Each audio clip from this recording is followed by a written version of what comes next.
elevate, elevate. They hate when you elevate. Yeah. They hate when you elevate. The second of losses, I'm handing them out. Yeah, I had to go delegate. It feel like I'm floating, I'm lost in the moment. I swear I could levitate. They never believed that I would really fly. I had to go demonstrate. I had to set them straight.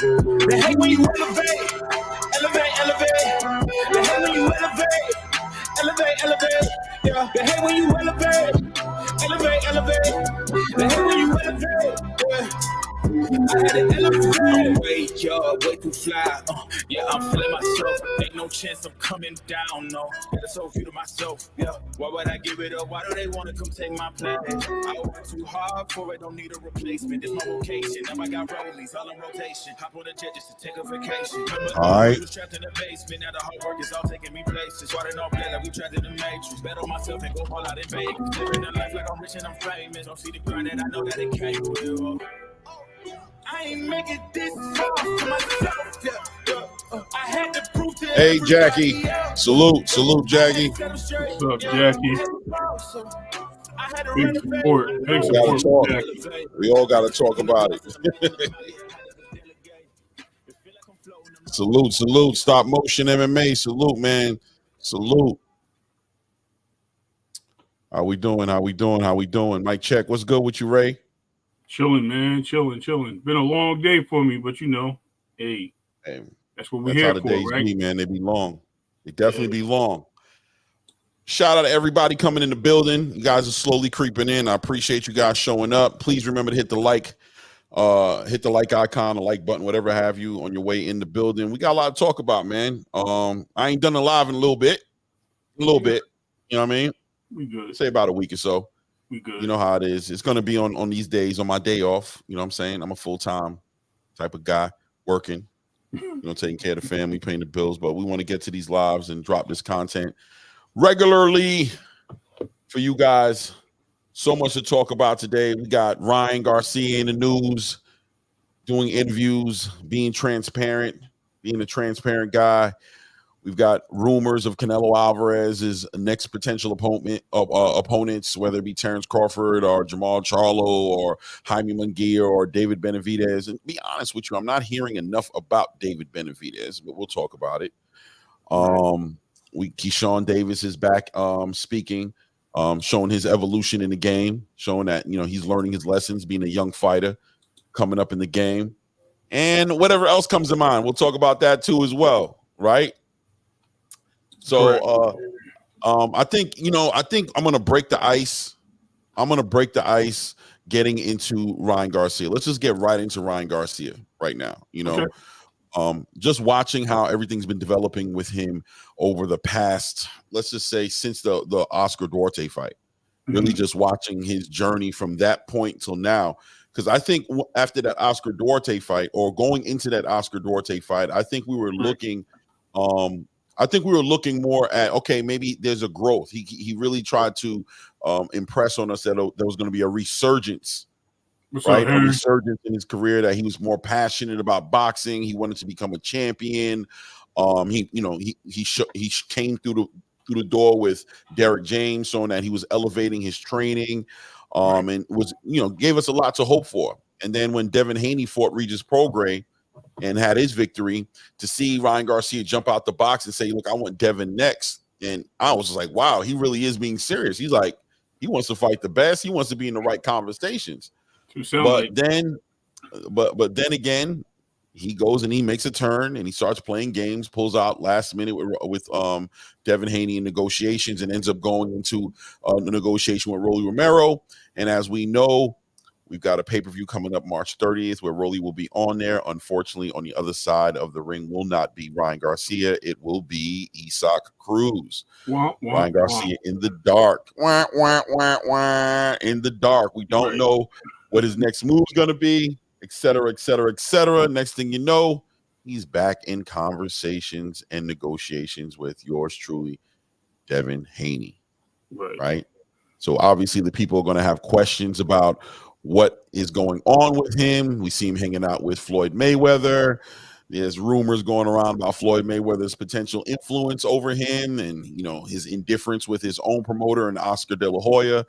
And only in a Ryan Garcia way, and only a way Ryan Garcia can do it. He comes out with an interview and bears all to us and lets us all know I am an open book and I'm willing to let you guys know everything that's going on. And we love you for that, Ryan Garcia. God bless you for giving us something to put some content about today. And we're going to talk about it. You know what I mean? We're going to talk about it. So look, at this point, I'm not sure if they've contracted. Yeah, what's up, TR? I'm not sure if they've contracted something with each other. I mean, Devin Haney seems to have confirmed a April 20th situation. I don't know if I've seen Ryan Garcia necessarily confirm it yet, but last time there was kind of a confirmation as well, and it didn't go the way we thought it was going to go. So right now, rumors are April 20th, Ryan Garcia and Devin Haney should be meeting up again. Let me ask you a question. At this point, seeing how Ryan Garcia pretty much exposed the Floyd Mayweather influence on his decision making, right? I mean, is there borderline, like, is there any type of like violation of like business tactics going on right now at this point between promoters? What you're looking for is tampering. So I was trying to explain this. I was in the car, actually. I was on another chat earlier in the panel, and they were talking about it. And one of the members was like, well, I work in this type of field. That's not tampering because there was nothing to do with anything, and it was just free words, whatever. And I was like, okay. The other person's saying it is tampering. So I explained it. The thing is, you didn't do it publicly. If you do anything publicly, you can make any suggestions you want because it's public. As long as you're not saying it in a matter of create this business, like you can go on YouTube and say, "Look, what Suge Knight said. Hey, come over here. We ain't got our producers in the pictures. We ain't doing that." You can say whatever you want because it's public. It has nothing to do with anything. That's for that now, and it's not directed to anybody in general. But when you have somebody in private and they're represented, you're supposed to have that representative there because now you're shaking the bag. So that does have some means of tampering, but it was I believe Brian, I was told, put out another video today, which I didn't catch. I was in class trying to clean up the mess, talking about, I didn't want to put it on Floyd because, it was this and that. I was like, wow, either way, you already put it out there, bro. No matter what happens, you know what they say. What your first terms, people listen to the first thing you say. They read you like a book, right? Right. So when people hear you say things, that's what happens. So he can get Floyd in a lot of trouble. I doubt that'll be the case because they may get the fight back. I think that kind of slowed down the talks of Oscar and him with the back and forth because of that. That probably was something that had to be settled there first. And we'll see what happens because, that put Floyd in a bad spot, whether he was doing it for the interest or not. Right. Yeah, it did. It looked bad. It definitely didn't look good. I think we all understood what we were looking at when we saw the fraternizing going on in between Floyd and Ryan Garcia. But it's one thing to assume and think and do that, but it's another thing for somebody involved in it to actually put it out there, straight up for the world to see and just make it clear, like, actually, you guys were right. This is what actually happened. You know what I mean? Right. So, I mean, look, at the end of the day, I think discernment, and that's why I put discernment on the title. You know what I mean? There's a lot of people aren't really using their discernment in the decisions they're making in their careers, it seems. I mean, this goes from Shakur Stevens to Ryan Garcia, across the board, you know what I'm saying? Just people who are just making choices that aren't aligned with their best interest because maybe they're being a little greedy. Maybe they think they're overvaluing themselves a little bit. Maybe they're not, a whole lot of things. Even Teofimo, God bless him. He's got a good fight coming up with Jermaine Ortiz, but he kind of was going down that lane, overpricing himself and putting himself in situations where people were just like, I'd rather not deal with you. You just really, you know what I'm saying? You're really not being realistic about what you're trying to get done. And we're just going to go in another direction. We appreciate you, but we're good to go with you. Let us know when you get back to earth, that type of situation. Right. So, we'll see how it develops for Ryan Garcia, right? I mean, it looks like the fight is going to happen. I ain't gonna lie to you. It does look like the fight is going to happen at this point between him and Devin Haney. I'm not going to even ask you who you think is going to win that fight. I think we both are on the same page as far as what's going to happen with that fight. Right? Yeah, my thing about who wins and loses the fight is the least of my worries. My thing is this: what grounds do we hold this fight on? What if Ryan pulls the same thing again? And ejects out the fight. What if what is he still the A side considerably? You know what I mean? Like all these questions have to come into play. Who's getting the bag? You know what I mean? Is Right. like, you know what I mean? Like, are we doing it at a catch weight? We're doing it at the belt? Like, what's going on? We need to know what the stipulation is, because right now you just literally put a hole. Not even you crack California off the coast. You know what I mean? You literally. You know what I mean? Now you're trying to reattach it. There's got to be some payment, some penalty. That's what I'm looking for from Bill or Devin. I'm gonna say Devin, but that's what I'm looking for. Like, look, you got to give me something back. You got to reassure me this is not going to happen. I don't care if it's a bag right now. I don't care if it's something like if you jump out, I get this much of the purse, whatever, and you got to pay it out of pocket. That's how it's got to be. Yeah, I agree, man. I think that there's got to be some vested interest and some skin in the game for Devin Haney at this point. Right. Like I need some good faith from Ryan Garcia coming up, as whether it's finances or contingencies in the contract that protect me from anything that you might do at this point, because you're a volatile person, and at this point you've hurt your credibility with us, and putting our eggs in this basket isn't the safest thing or smartest thing that we could be using.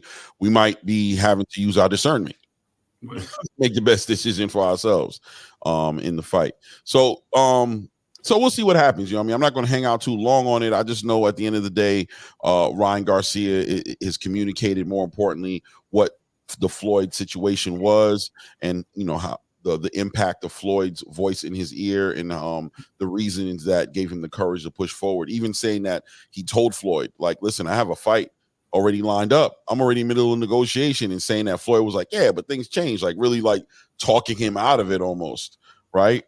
So at the end of the day, we'll see how that develops. So April 20th is the foreseen date for that to happen, and we'll see how that goes from there. Moving on to better. Did we did a live, so we saw the Fundora, the Jaime Munguia and the John Ryder fight. And I keep asking the question across all these platforms that I go on, and I'm just saying, like, at this point, TP, baby. Has Jaime Munguia earned your respect enough to put him in the conversation with Canelo Alvarez? I mean in total, right? I'm not just talking about the performance, but also the turnout. It seems like a lot of people, like, he's got a fan base that's building up. Yeah. And Mexican versus Mexican, and he's a aggressive fighter, and it'll be an action-packed fight, et cetera, et cetera. Are you okay with that? Or are we still at this point, dealing with David Benavidez, and we're not letting him get away from this conversation? I think he's worthy of being in that conversation. I have no doubt. He's definitely top 10. I would say I have to go through the list and see where he ranks in my head, like go through the fighters. But right now I probably have him around 6. Jaime Munguia, maybe 5. I want to see him against somebody that's more challenging, more worthy. Like, I can see him like go fight. Like I think I mentioned this to you, Caleb Plant. Right. Caleb Plant's a slick fighter. He's got skills. He hits hard. He dances. Those combos. If you can beat him, then you earn my respect, because that's somebody I can see giving him trouble. Right. Go fight. You know what I mean? And who else we got? I don't want to put him in the top 3. You know what I mean? We already know that's Canelo, Morrell, Benavidez, like in any order, however you want to put it. I was going to say, what about like David Morrell or Yeah, I don't want to put him in that. I think that's too much of a step right now from what I've seen, especially looking at his older fights and things like that. We'll have to see. You don't think that David Morrell is primed for a fight like this, just considering the fact that man, he doesn't have that many he'll fights? Kill that. He'll kill Munguia. I Munguia? mean, look, styles make fights, but here's the thing: they're about the same height. One guy is based on power. One guy, and look at that Jaime Munguia. Yeah, we're going to land more punches and walk into something. Right. You know, hold on a second. Herring symbol. We're talking about Munguia right now and just trying to see what his future looks like. As far as him fighting Canelo Alvarez, or at this point speaking about him being in other fights outside of Canelo Alvarez. What fights could we see him being in? And David Morrell is what Ray's talking about right now. As far as I guess David at this point, Ray is pretty much like David Morrell might be a little bit too much of a high step for Munguia from his opinion. But go ahead, continue, Ray. Yeah, like I said, there's like I just think he's like you have the top three, and I would probably stay away from them if I'm him. I mean, he's salute, Slime. We got to look at it. What our brother did, Mr. Oscar De La Hoya. He moved him the way he wanted to move him. I'm not saying he totally protected him, but he protected him enough where people are in question of what he can bring to the table. Right. So, like I said, he get a big name like Caleb Plant. I'm trying to think of the other guy I want to talk about. But there's a couple of them. I don't know why I can't think of this guy's name at the moment. Who, like Chris Mibley? You got Mibley. Well, I wouldn't say Mibley. He could. That's a potential. Who else? You got Mibley. You got you want me to pull it up? Let's see. Let me see. No, I got it. I'm just trying to think of the names. The names in my head. I mean, we can keep going. I'm gonna pull it up anyway, so it don't matter. Right. Because I'm like, yo, I know who I'm talking about. I just can't think of their name. But yeah, it's just like I said, there's too many what's the name? Too many fighters out there. And the problem, like I said, the problem we have in there is these fighters are not. Yeah, but Pacheco too. Pacheco's a legitimate option too. Pacheco would be a nice one. You know what I mean? So here. So we got we're on division. All right, so you got Pacheco, right? Mm-hmm. You got Mibley, what you just said. Right. Caleb Plant, still in the mix. But he just beat John Ryder. Salute, TR. I was thinking Edgar Berlinga. I think that he didn't fight him yet, right? Right.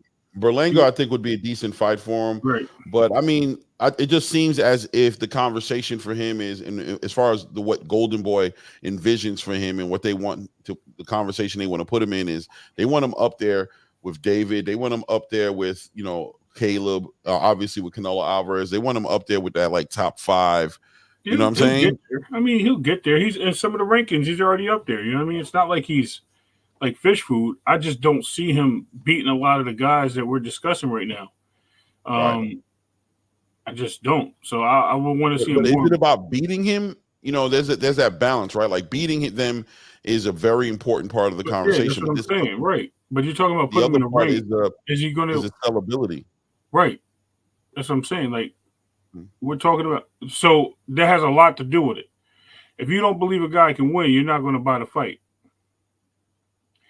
You're gonna be like, this is just a stage, I want to see him market himself well. Like I said, he's doing that.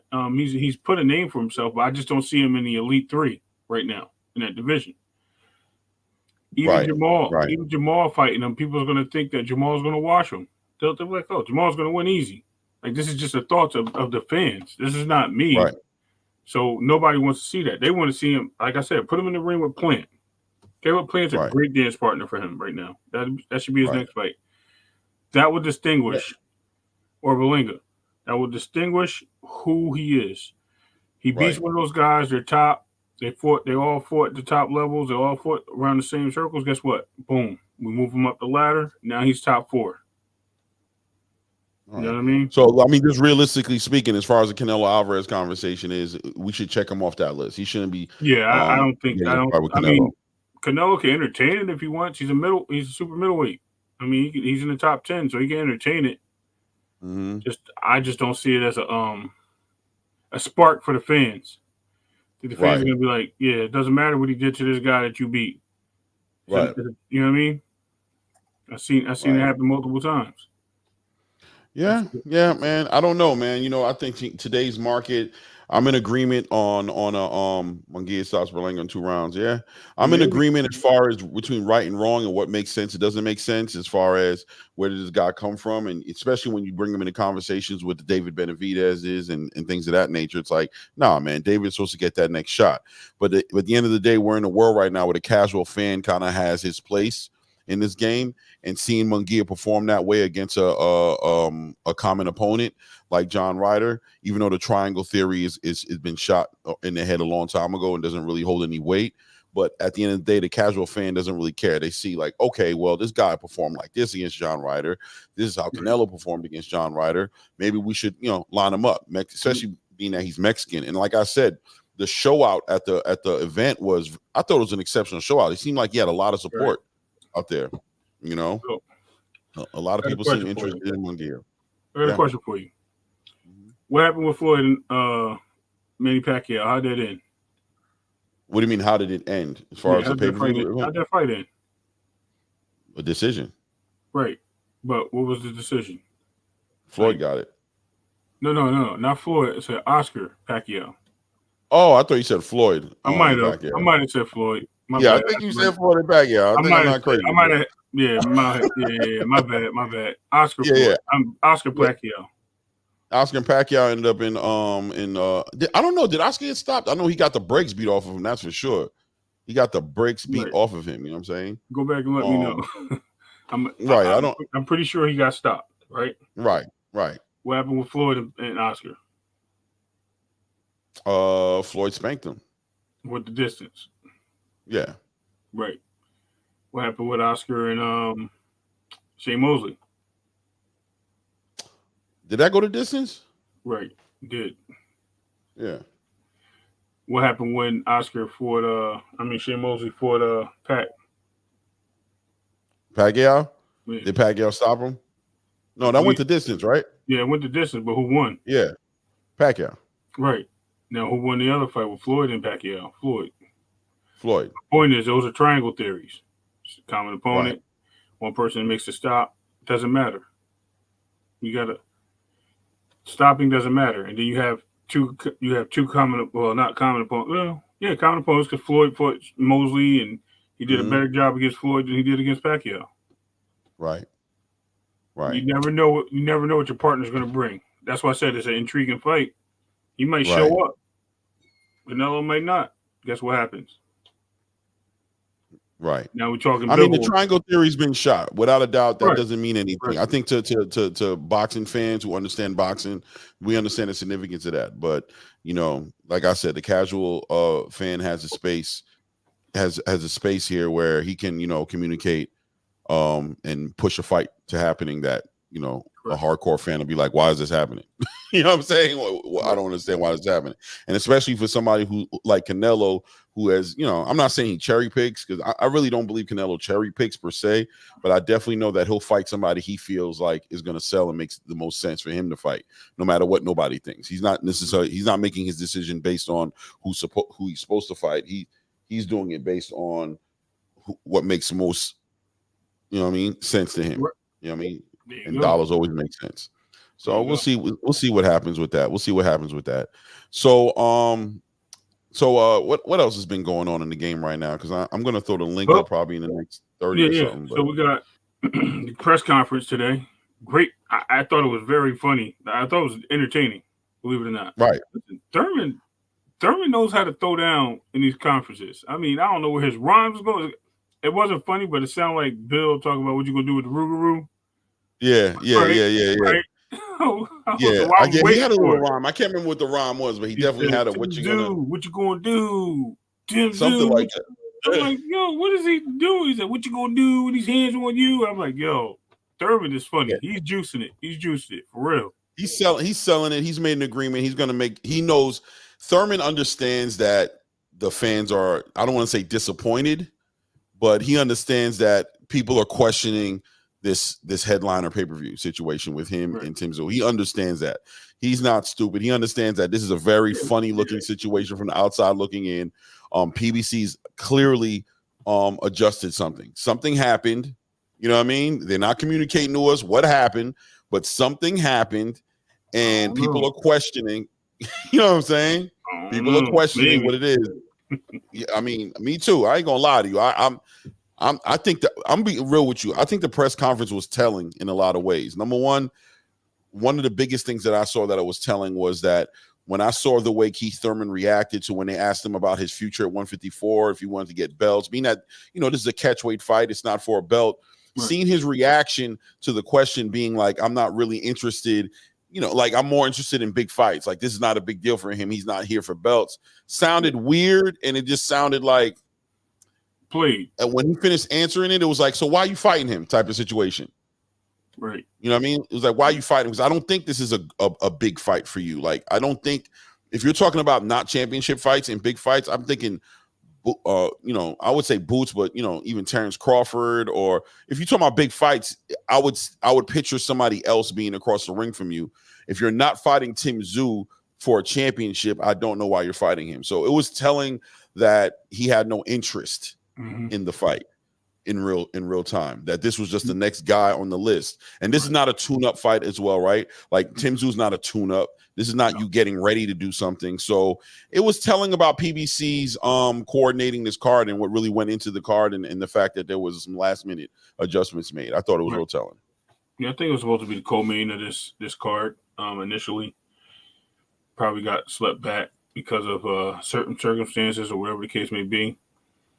Now we're in a point where we're looking at a good fight. I didn't like it at the beginning.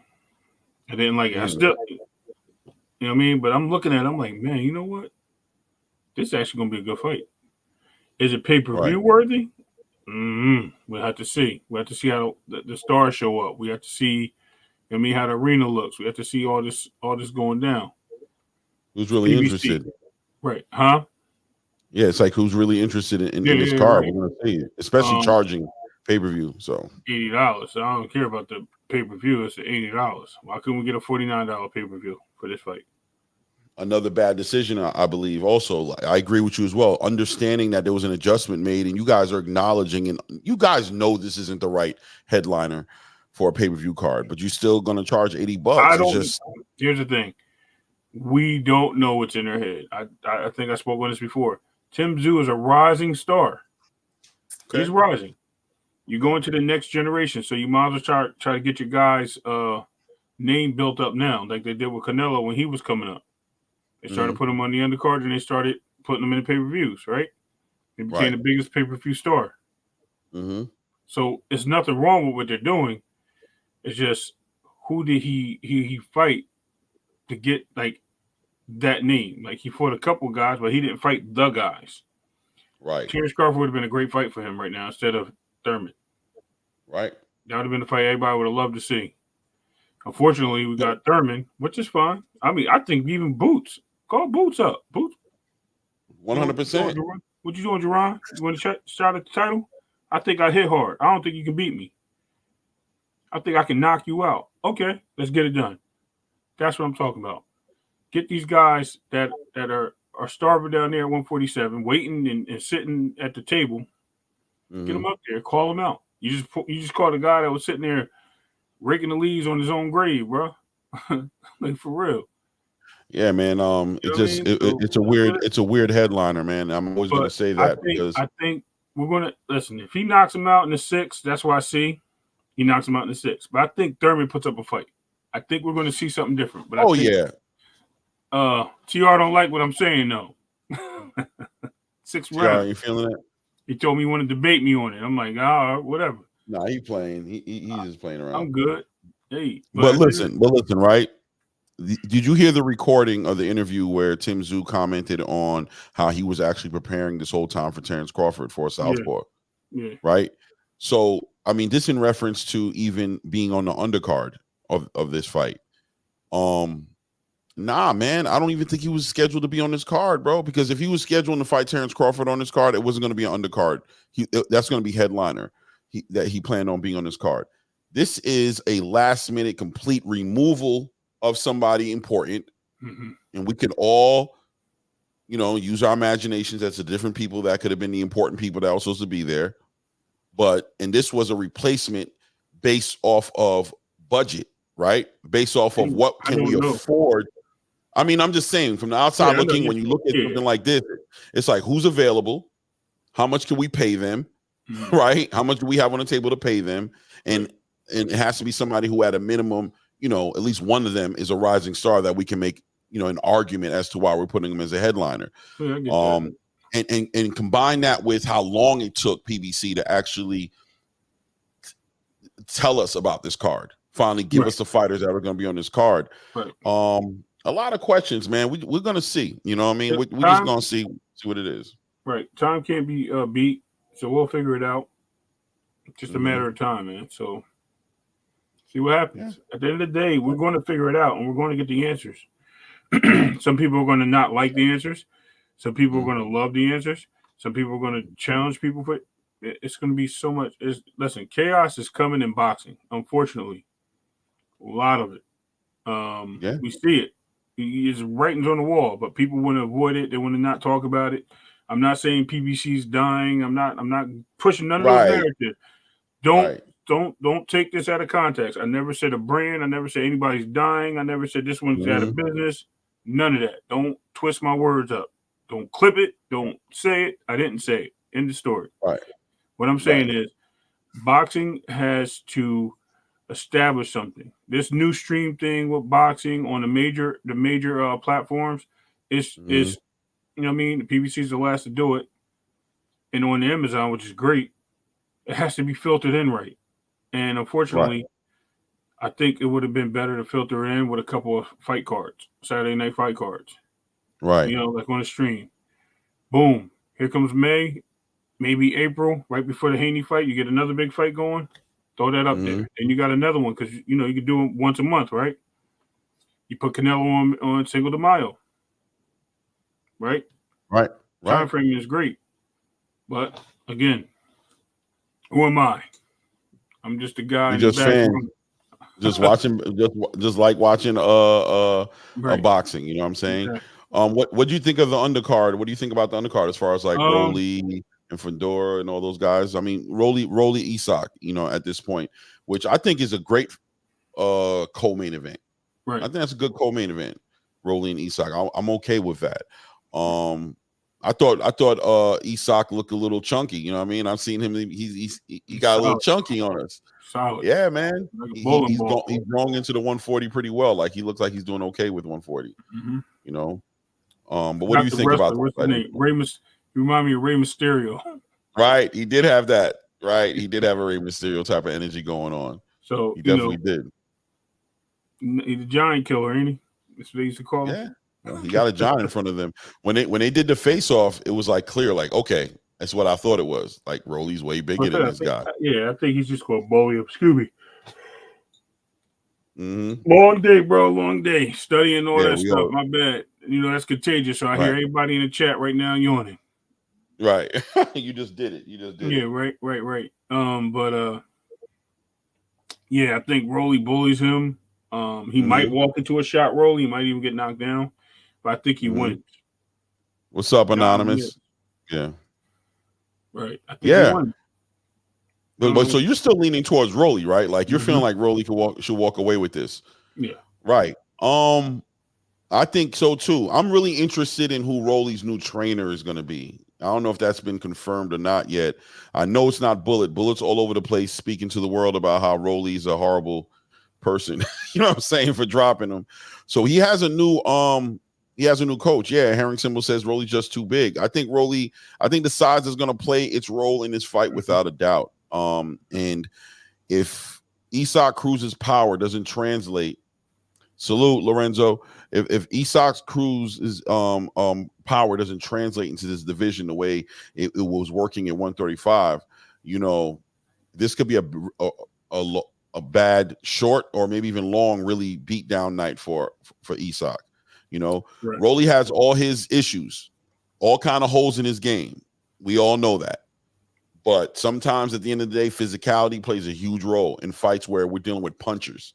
You know what I mean? I could see if Isak was like this boxer who's going to be like boxing to a certain level, then I'd be like, all right, you know what I mean? But if he plans on fighting the way I've seen him fight, which is coming forward, attacking, hands up, Mike Tyson style, trying to land that big right hook, trying to land something big, he's gonna play right into Rolly's hands. Right into his hands is what Rolly needs in order to win this fight, which is somebody who's not going to be running around the ring and making it hard for Rolly to catch him. You know, Anonymous says I got Pitbull. Yeah, I mean, look, look on paper, I see what you're saying because Rolly's just not that great of a boxer, so I kind of get, I get it. But yeah, and like you know what I mean, for real, Herring, Pitbull's last performance was horrible. Right, he was really getting outboxed. Right. And no matter, I think some people are just so convinced and already checked the boxes in their mind that Rolly Romero's like almost not even supposed to be there with that fight against Barroso, that they just taken away all his abilities. Like they taken away all and just washed him and said, this is Jake Paul fighting a real boxer at this point. What do I always say? Every time I talk about boxing, fighter's only as good as his last fight in the public view. Right. They don't care what happened before that. They don't care what happens prior to that, like coming up to the fight. That last fight. It's not the moment, what you talk, it's that last fight. Right. How'd you look? You know what? You didn't satisfy me, so you're going to lose. I see this guy. They both have poor performances at the end of the day. Right. 100%. Whose performance was worse? Rolly, by far. So you see. Nah, man, Rolly was gonna stop that boy. His last fight, Barrios was slowing down. I mean, he would have had to stop him because he was definitely losing on the cards. I could say that. That's what the word was. It was way better than Rolly's. Still, yes. As far as Isak Cruz's performance was a better performance than Rolly's performance. I agree with that.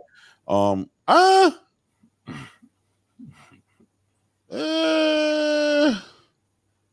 don't know. I got to think about that. I don't know if I agree with that completely. Was it better? Was Isak Cruz's last performance better than Rolly's last performance? I think so. You think so? Okay. Just because Isak, even though it looked like Isak lost that fight, I think that guy beat him. Even if you gave it a draw, I could have lived with that. Almost similar to what people feel about Haney and Loma, right? And I'm going to just get them out the picture. Hold on. They're over here now. They're back. They're going. It was really that close. And when you have something close like that, it leads up to debate. Why didn't they rematch? Right. Maybe he felt that he was just too big for the division. He was also weight drained, and he just couldn't fight these guys anymore. So now he's moving up. Right. Broly's just a guy that he's awkward. And when you got a puncher and a slow, sluggish puncher like that, and then he just got to snap with it, Barroso, looks worse than what it is. Like I said, look what happened to O'Davey, whatever his name is. O'Hara or whatever. Davies. Yeah. O'Hara Davies to Rolly. Yeah, Rolly got knocked down, but Rolly went 9 rounds with this guy. This guy got KO, dropped, popped, locked, air conditioning on in the casino. I mean, AC, blaming the AC for a knockout in the first 30 seconds of the round. Nah. Right. Different fighter, bro. Right. Yeah. And I think that like Heron said a little bit earlier, without a doubt, Rolly was slowing him down. Like he was becoming effective. His game plan was starting to work out for him, and it was arguable that Barros was on his way to being stopped. Although even though the stoppage was kind of controversial, but it was arguable that if the match would have continued, it looked like Rolly was starting to get the momentum and push in that direction. Hold on a second here. Lorenzo Huerta says Cruz is a tight pause compact dude. I think he gets Rolly out of there in the late rounds. Very possible, Lorenzo. And matter of fact, if he does win by stoppage, I think that we could see it happening in a way that way. I think so too. I think wearing Rolly down. Shout out to Jackie Hernandez. She always supports me. I really appreciate her. But Jackie says I think Rolly might win. We're with you, Jackie. Yeah, man. I think people are sleeping on Rolly a lot more than they should be sleeping on him. Like I get it. I totally get the doubt in Rolly, but I think you guys are really sleeping on him. You're really sleeping on what he can really do. Even if Barroso was getting slower, he's still dangerous. He can counterpunch. Oh yeah, 100%. Yeah, but Anonymous, we're not knocking Barroso. What we're saying is Rolly's a legitimate 140-pound threat. Right. You know what I'm saying? In his own right, he's not the biggest threat by any means of the conversation in 140-pound weight class division. But when you put everything on the table and say, okay, we're dealing with this smaller guy coming from a smaller division to fight him at 140. We have to take everything into consideration in size and power and everything like that. We have to see if that translates into 140 before we can give Isak Cruz the complete head nod that he's going to be that guy. I mean, they're boxing, right? We always talk about this. It's a fight. Somebody got to win. So this is just predictions, right? Early predictions. We'll get to the main predictions later. It may change. Oh yeah, we got 2 months. You know, what I mean, I'm sure some things might change between now and March 30th, without a doubt. You know what I mean? But we also got Fundora. Right. Mm-hmm. Oh, Fundora. Yeah, let's talk about it. Yeah. Yeah, we got Fundora, and I definitely got to pull this guy's name up because you could try. I don't know. You could try to say it. Here, you want me to help you out? Yeah, I want to pronounce it right. I don't want to jack this guy's name. So hold on, let's get him up. Because I don't believe you, bro. Bro. Let's see. Hold on. So is it middleweight? Sirhi Butchukov? Yeah, it's that guy. Trust me, it's the guy you're mentioning. Yeah, I can't even say it, man. But I can usually pronounce these things. Shahiri. Anonymous said, "You really see Rolly outboxing Cruz to a decision?" No. Not saying that. There'll be a stoppage because they're going to see the more.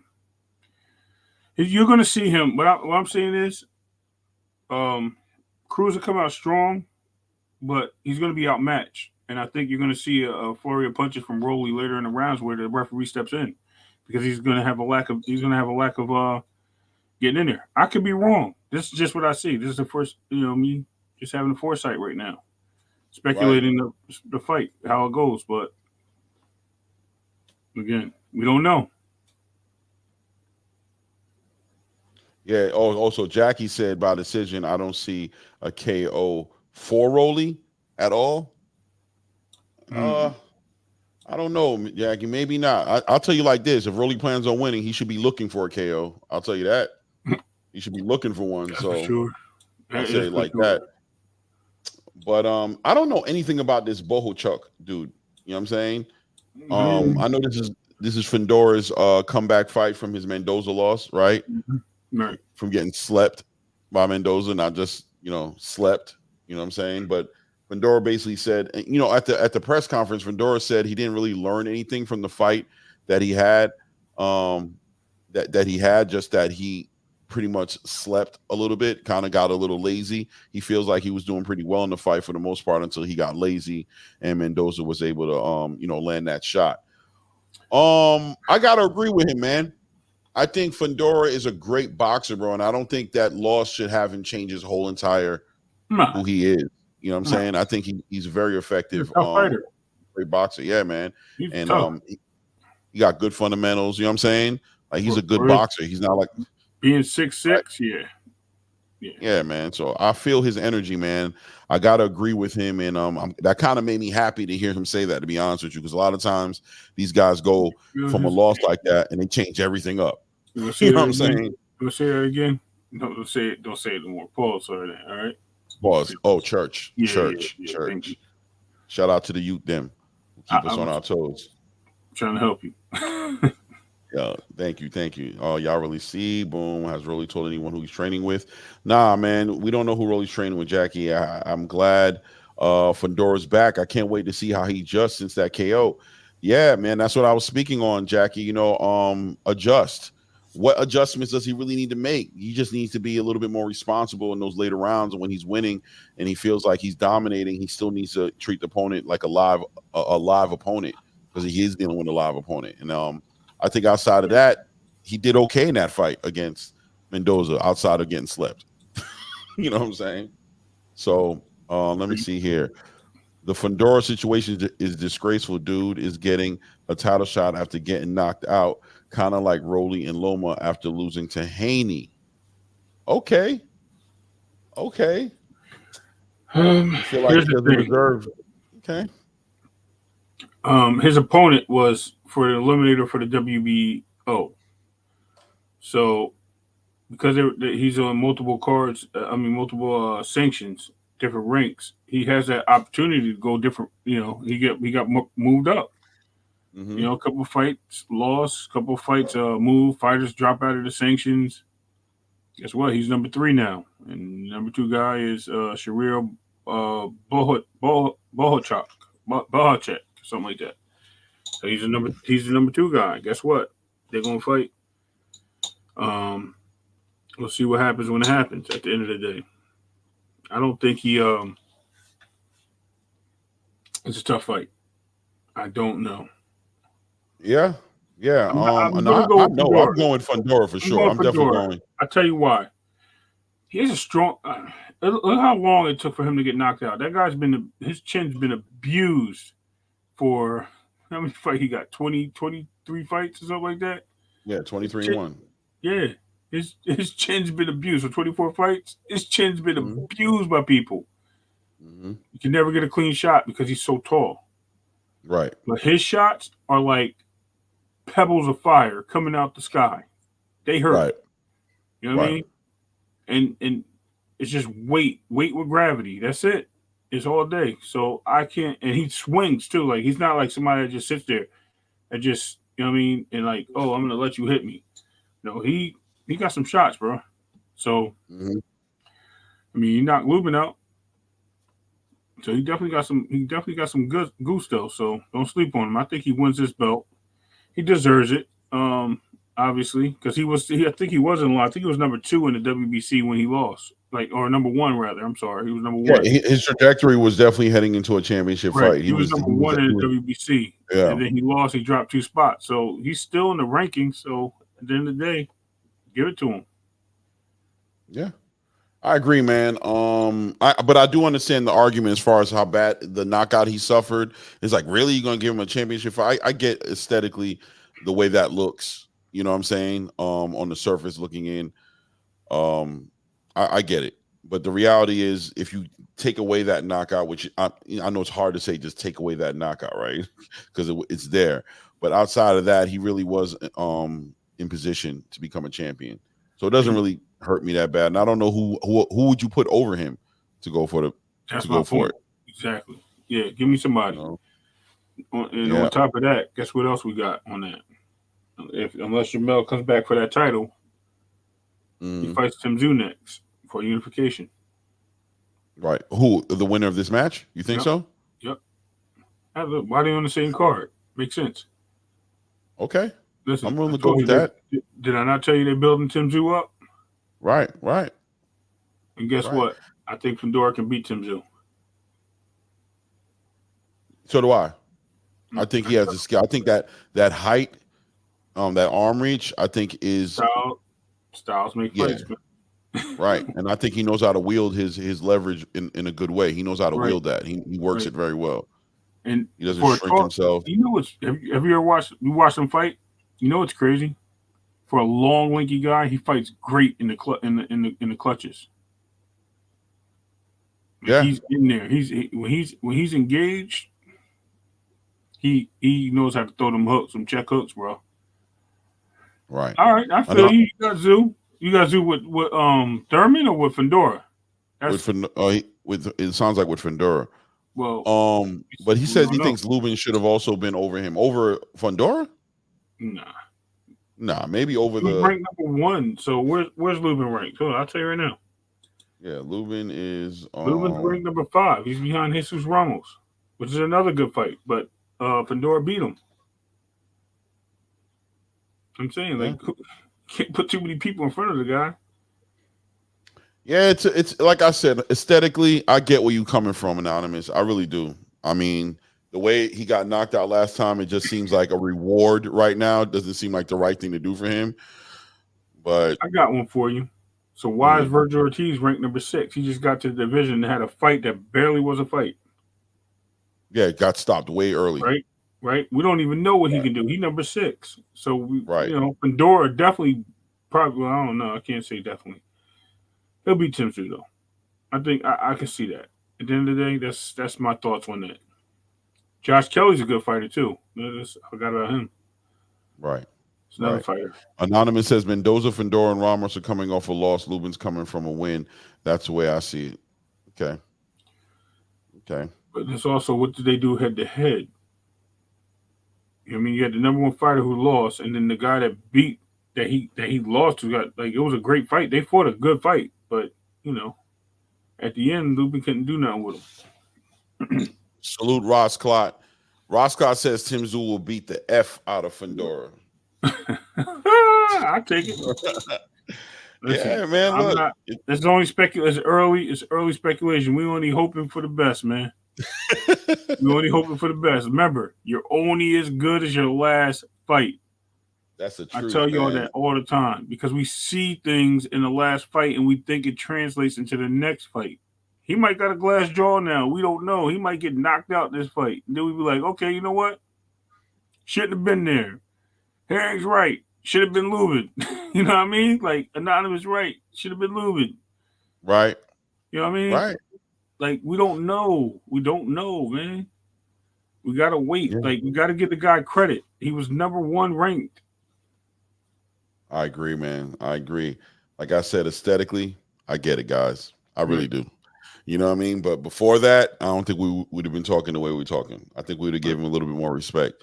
So I'm gonna give him the benefit of the doubt. Herring says Conor Benn fighting this Saturday. Yeah, that's right. He is fighting. Yeah, he's fighting Dobson, right? Right. I'm expecting Conor to handle his business in that fight. That's what I'm expecting. So right. Hey, we'll see.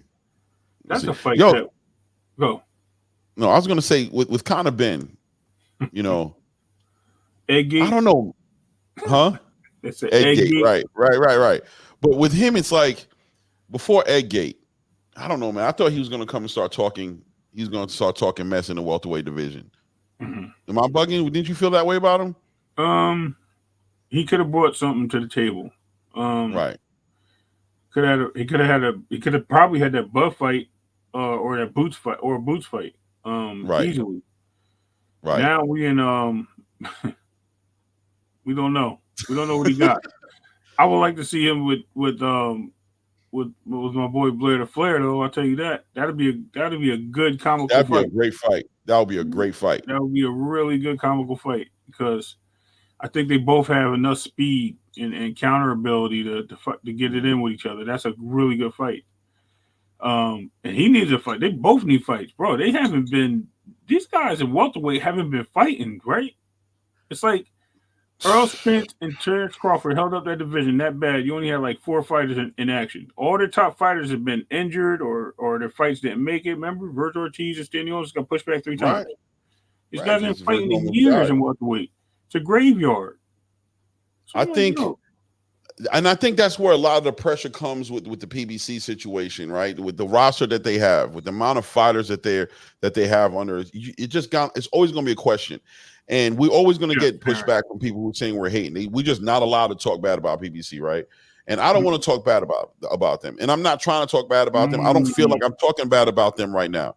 But my question is, how are you going to get all these fighters fighting right now? It's too much inactivity in that division. You load the cards up, you run out of money. I like that. What Anonymous just said. Let me see. I like that. Right. That'd be a great fight, actually. I like that fight. Keeps talking about moving up. Is he talking about moving up or has he moved up? No, he's already in 147. He already moved up. Right. He's done. He's up there. He has to set up a fight. He has to get something put together. Well, yeah, PBC in their in their roster, man. What are they going to do? What are they going to do? How do they plan to put it together? Stacking these cards up, man. Put these guys on like I said, the Saturday before the major fight or 2 weeks out before the major fight, so you can let the other fight build up. Give us something small, then give us something big. Pushing these fights like this with these super cards, yes, you're expecting a payout, but now you're getting all these guys in these arenas. And what happens if it flunks? What happens if we get a half-filled arena? What happens if we don't get the pay-per-views that we're expecting? Right. See, we're relying. They're relying on their name. It's like my if I go buy me some Nikes, guess what? It don't matter where I buy them from. Right. I mean, it's a name brand. That brand is going to make money, right? Right. But here's the thing: are they going to make money if? Remember, they had that big thing in the news when people was like boycotting them for some reason because they supported Colin Kaepernick. Right. Remember that? Yes, sir. They made more money since then. That actually was controversy. It brought more money. But now, what happens if it was like I'm trying to think of another brand that struggled because of that. I had it in the top of my head when I was talking about Nike, but you have brands that struggle.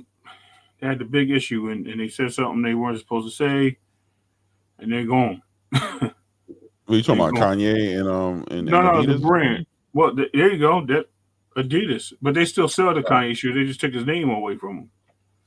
But there was a brand that came out. I forgot what it was, and some controversial stuff, and they just got kicked off. It was like 4 years ago. It's all good. Okay.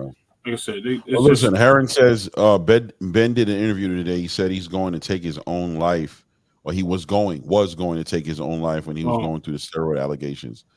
Oh wow, that's a weak mind, man. Fortunately, I'm glad he didn't. I mean, he's here. It's stress. Listen, life is stressful. Let's talk about life for a second. Life is stressful. Yeah. People don't know what goes on in the back of people's minds. They don't know what's going on behind closed doors. They don't know what's going on you know what I mean? When people are just in their own comfort zone. Those things are it's hard. It's hard managing certain things. You got kids and families and stuff like that. That stuff it can affect you. And then you got a name, whether it's steroids or not. Listen, whether he got caught, he didn't get caught, it was real, wasn't real. It's damaging. It can ruin your life. You know what I mean? Now people calling you names. You got to live with that. It's crazy, man. So at the end of the day, you got to be respectful. Like it's all fun and games until somebody does get hurt in that situation. He kills himself over. I mean, I hate to hear that because to contemplate suicide and stuff like that is just ridiculous. I'm sorry. Can't be me. It's always a way back up. I can fall to the bottom, but I can always climb back up. I just feel that. You know what I mean? I got the energy. Some people don't. Man. I think it's especially nowadays, man, with social media, just all this nonsense in your face. If you're going through something and you can't get your eyes off of get the screen time down, where all your stress probably started anyway, allegations and people pointing fingers at you and calling you an embarrassment, and I'm saying calling you a toxic person for boxing, and you're trying to especially if you feel like you're innocent and you're getting a bad you're getting a bad call on your side, it can become very stressful. So I'm definitely happy Conor Ben did not do anything crazy, and he's here today and he's going to be fighting this weekend. Wish him the best, definitely. For real. And salute to you, Aaron. Appreciate it. And you're right, mental illness is really serious. It's really a serious thing. Yeah. A lot. I think I just saw I don't know, my son was showing it to me, but it looked like Zuckerberg, or what's his name? The owner of Facebook? Yeah. The owner of Metaverse. Yeah. Mark. And Mark Zuckerberg was pretty much apologizing to a bunch of parents, you know what I mean, for the influence of social media and him not regulating it more regular. A lot of kids and teenagers were killing themselves in the past couple of years due to unregulated social media. So yeah, stress is crazy to hear Conor Ben speak that way, man. But once again, glad he didn't do that, and we're looking forward to seeing him on Saturday show out. But so let me ask you a question, Ray. Yes, sir. I'm going to ask it to you again because I've asked this question to you before, and you kind of had a neutral answer. So I'm going to ask it again. You know what I mean? As things are developing right now, Floyd Mayweather, man. You know what I mean? Good or bad for boxing at this point? So here's my thing. I'm going to go good. I think I was saying he was on the fence of that. I'm going to say good. I'm going to tell you why. Okay. At the end of the day, Floyd may be in the way of things, but what does Floyd love more than anything besides his kids? What does he love more? I mean, he's here for one reason. He tries to bring us what he can bring us because he loves the boxing. I get the attention thing, but he loves boxing. Never heard Floyd disrespect a fighter. Never heard Floyd take anything away from anybody in the ring. Mm-hmm. Never seen him do anything to discredit anybody at the end of the day. So we got to give him, respect on that level. Only thing I think he only said negatively that hurt fans was the Muhammad Ali comment. That's about it. But and I didn't feel like that hurt fans. I think he just listen. There's a lot of. Remember, me and you had a generation where we came up with Mike Tyson, Sugar Ray, Hearns, Hitler, blah blah blah. Right? There's people that came up before us. Our older, 10-year older buddies, Ali, Holmes. You know what I mean? They had that era. Right. So they're hurt by that because that was their guy growing up as kids because they grew up in the early 70s and in the 60s. Don't worry, I grew up in the 90s, y'all. Don't worry about what Claymore talking about. Okay. All right. We close in age though, but we know. But yeah, anyway, at the end of the day, that's like somebody telling us that Floyd can beat Sugar Ray. What do you think on that? No, I don't think so. And it's not because I seen him fight. I seen this man in the ring. So when the man says something bad like that about Muhammad Ali, you see what I'm pointing, right? Look. Yes. All right. They say about Ali, that's what happens. You know what I mean? That's right. You got a lot of people dealing with that. So it's going to upset and ruffle some feathers. That's why I said that's the only thing I think he did wrong. But it's his opinion. You know what I mean? Opinions aren't wrong at the end of the day. So he is I think he's probably the he just loves the sport too much to be bad for the sport. I think he can overdo it. It can cause some turmoil here and there, but he loves it too much to be bad for it. I actually thought about that very deeply when we talked about it last. Right. I'm on the fence still about it. I think he can be good for boxing in a certain way, but I do believe that this whole entire narrative he's pushing with boxers as far as devaluing championships and making them, looking for the easiest fight to get the most money. I get it. I get why he's kind of saying that to the boxers, but I think just generation to generation, that type of thinking is going to kill boxing. It's going to turn boxing into a YouTube thing. You know what I mean? Where if we're not fighting for championships, it's like it's going to be a space where we don't know who the best is anymore because the best aren't fighting the best. And it gets dangerous when you get to people like when you talk about the Gervonta Tank Davises, or even the way, he advised Ryan Garcia a little bit, just like, I don't know, it's not all the way bad yet. It's not all the way bad yet, but I do believe that the message is it's foggy. You know what I'm saying? He's playing in a gray area. So the Ryan Garcia thing, whether he did it wrong or not, I think he's in hindsight. What he's thinking is he doesn't want this guy to have too many losses early in his career with a chance to be a champion and things like that, because that could hurt a fighter. You know what I mean? Now you're the guy that you're the punching bag that everybody beat up. Right. And you're young in your career. You was known as a 4K, and now you are the guy that got beat up by everybody. So what he tried to do, he tried to strategically move him into a place to get a belt. Maybe could have a couple of defenses, whether it's some guys he can beat or not, but he still got some defenses, increases his record, generates his money or whatever, his name, and make the fight bigger. Because we know Devin's on the path of generating his name. Right? Maybe Devin moves a different direction. Maybe he takes Teal, maybe he takes Matias, right? He takes and that fight then helps him, propels him, because he beats one of those guys right then and there. He's going to go up in ranking, right? Number one. Right now he's number 2 at 140. Right. Yeah. So now that becomes a money fight for who? For Ryan. Right. Now that fight just got bigger. Doesn't matter if he lost to Tank.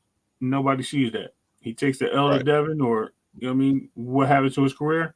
Hey, he was a champ. He went in there. He beat this guy, and this guy. Guess what? Now he lost to Devin. Devin's just a bad dude. You respect him more for that. That's what I think Floyd was trying to get out. This is, like I said, I've been contemplating this. But on the other end, you put Devin in the situation. What's up, Cinnamon Savage? Salute. Thanks for stopping by. Appreciate you. Then you put Devin in the situation because now Devin has a mandatory.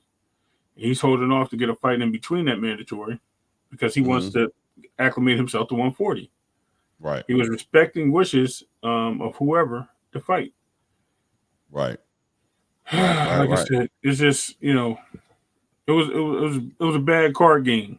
That's what it was. Right. Somebody folded and then they found money and got back into the game, and that's what it was. Now, whether Floyd had a lot of influence on that or not, which we know he did. He had influence. We know he did. Remember, that's what I said, or not. Honestly, it looks like he air quotes. Air quotes. Yeah, I'm always air quotes. Honestly, it looks like he purposefully manipulated that situation, which is where the bad for boxing thing starts a getting conversation for me. Like, if he's there doing that, right? Like, you see him in the gym with Keyshawn, you see him in the gym with Shakur, you see him. He obviously has these fighters, their ears. They want to know. They want to get the advice from him what they should do because they want to be successful. Right. What is he doing with his power? With the voice that he has in boxing, is he using his voice to help boxing? I know he's trying to help fighters, which is a good thing. Advocating for fighters, he's a fighter. That's why I say I understand to a degree where he's coming from with his mindset. But ultimately, just being honest, two things existing in the same space is what he's doing, hurting boxing or helping boxing. You know what I'm trying to say? Jackie hit it right on the head. He doesn't. But I think he does and doesn't. Here's the thing. I don't think he wants to sit at the top of that mountain by himself. Right? He just wants to say he's the first to do it. That's what I think that's what Floyd's really trying to say. I'm that guy that first to do it. Because I think he wanted Devin to do it. Remember, he had Devin under his wings, and Devin didn't sign that deal. He took on Tank, then Tank rode that wave. Mm-hmm. Well, anybody, if those roles switched, if those roles switched, will we be talking about Devin ducking Tank?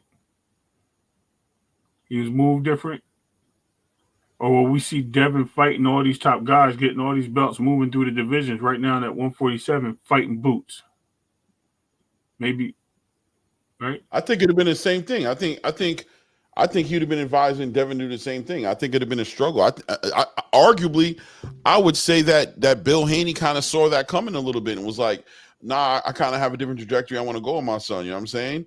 Okay. I think it would have been the same thing. I think Floyd has made it very clear, vocally, speaking out towards fighters being safe, protecting their health and getting them as much money as they can and making their careers not long careers. You know what I mean? So I think he has good intentions when he's talking to these fighters.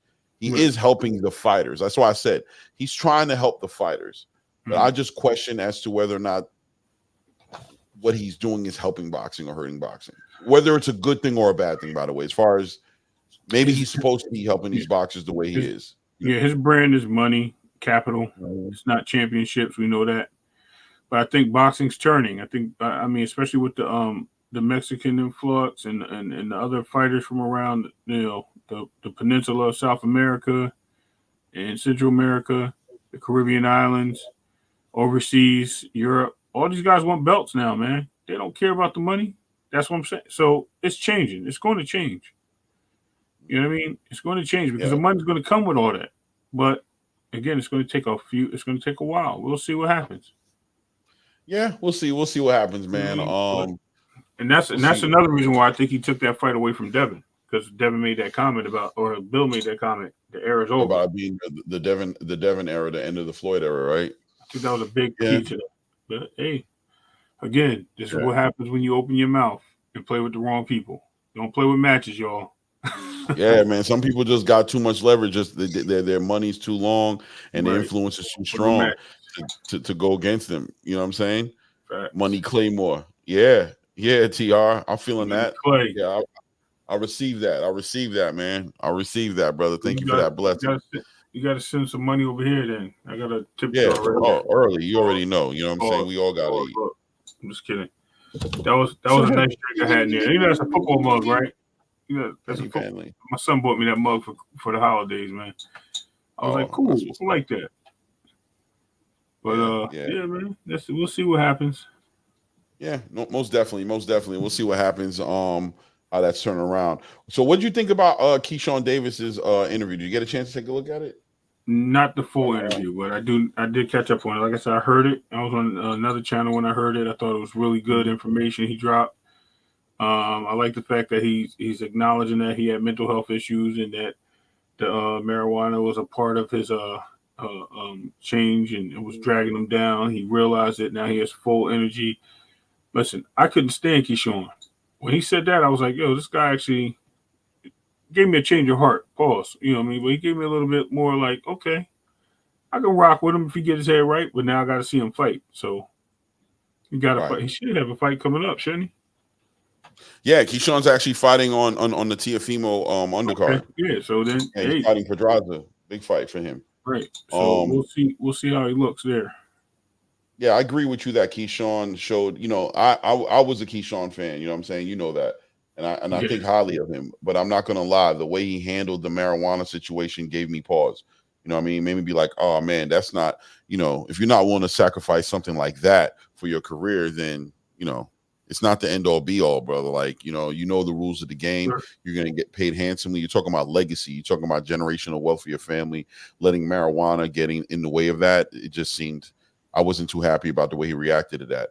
And I'm assuming that he had some smart people talking to him, during this time off he had, who was just letting him know, like, listen, bro, this is a stupid fight you're fighting. It doesn't make any sense to fight this fight and be some kind of marijuana advocate now in the beginning of your career, stage of your career, before you've accomplished anything for yourself and get on the bad side of all these sanctioning bodies. Mm-hmm. At the end of the day, I appreciated the way he took ownership of the mistakes he made and seeing for himself. Like, I like that. He was saying, I see the effects of me when I was on marijuana and understanding.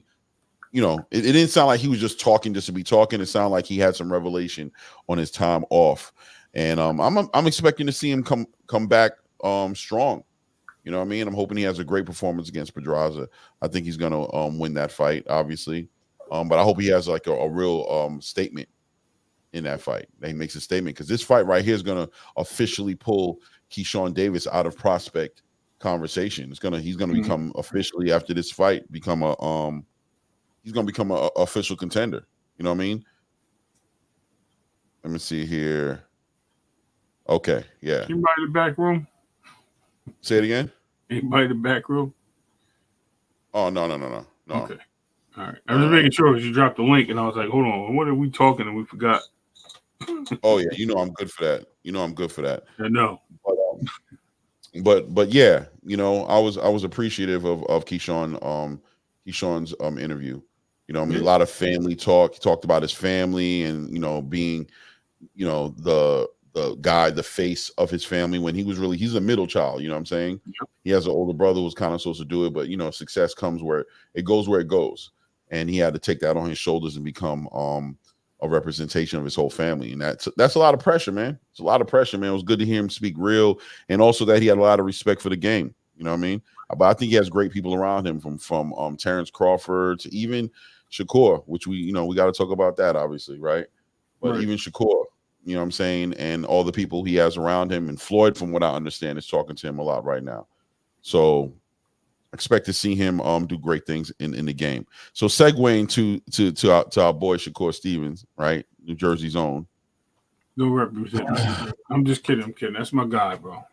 That's my guy. All right, let's get on him. I'm mad at him right now. Right, man. You get it. So Shakur says, hey, man, I'm done with this. Rollo in the building. Yo, Rondo, hit the link, man. Hit the link, Rollo. You got to hit the link. I don't know if you feel like it. You might not feel like it. I know you're a truck driver like me, so you might not be in the mood. But you said Floyd don't give a rat ass about Ryan. Duh. No. Duh. But let's finish this Shakur. Maybe he might come up and make sure. Yeah. Let's touch on this. So Shakur Stevens says he's thinking about retiring. One thing, he didn't say he's thinking about retiring. That man said, I'm retiring. He said he is. He said he's retiring.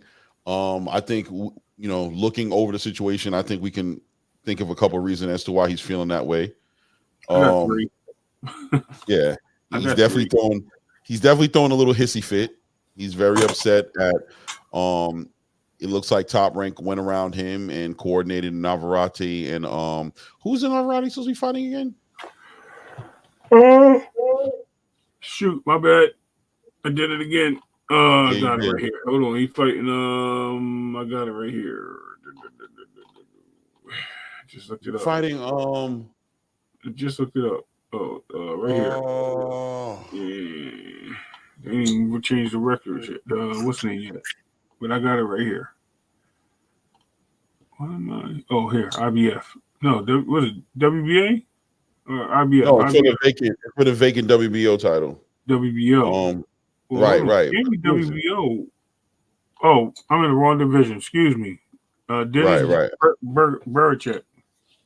Dennis Barachek. I was in 140. Right. I don't know why. Yeah, Dennis Barachek. Right. And Barachek actually is a legitimate person who should be fighting in that fight. I think he's ranked like number 2 or something like that over there, right? Because Loma's fighting for the IBF vacant with Barbosa, right? IBF. That moves him up to the number 1 spot. So when he moved up, they didn't want to give Shakur as a belt. This is why I asked the same old question. Should he have taken a 25%? How does that look now? I mean, clearly. And listen, I was one of those guys. I'm always going to own that. I was one of those guys who felt like Shakur Stevens was well within his right to go to purse bid and get the best deal he thought he could get. But yeah, man, hindsight's a mother. And hindsight says that, one of the worst things I think Shakur did on this journey that he's been on at this point, especially considering that at this moment he's considering retiring or saying he's going to retire, and whether he's going to or he's not going to, which I don't think he's going to, but whether he's going to or he's not going to, it just shows the frustration that he's going through ever since that decision, right? It seems like ever since he didn't make the weight with that Canelo fight, that it's been an uphill battle for Shakur Stevenson, trying to get the fights he won. And it seems like there. So check it. Right. No, he could have took that WBO title he had and fought Devin right there with none of this on the line. Right? When he missed weight, but he had to drop the belt, so then he had no belt and he moved up after. Luckily, because of the Yoshino fight, which I don't even know who Yoshino was, I think he was ranked like number 12 and got moved up because he beat what's the name? The other Japanese dude. Nagataki. Nakataki or whatever his name is. So he beat him up, knocked him out. He got bumped up to like number 8. Shakur fighting for a title eliminator. Right. Oh shoot, who this? Yo, you got the wrong logo up. I don't know this guy. Get that out the logo. Nah, that's the OG right there. Relax. That's the OG, man. Chill. Y'all, what's going on? What's up? Man, chilling, free. Chilling, Bravo in the house. Show him the new logo. Yeah, Nana says he was ranked number 6. Right. He was ranked 6 when he fought Shakur. That's what I said. Or I might have said 8, but I think he was 6. I thought I said 6. But yeah, man. It was crazy. He came from nowhere and just jumped into the picture and what y'all talking about, Shakur?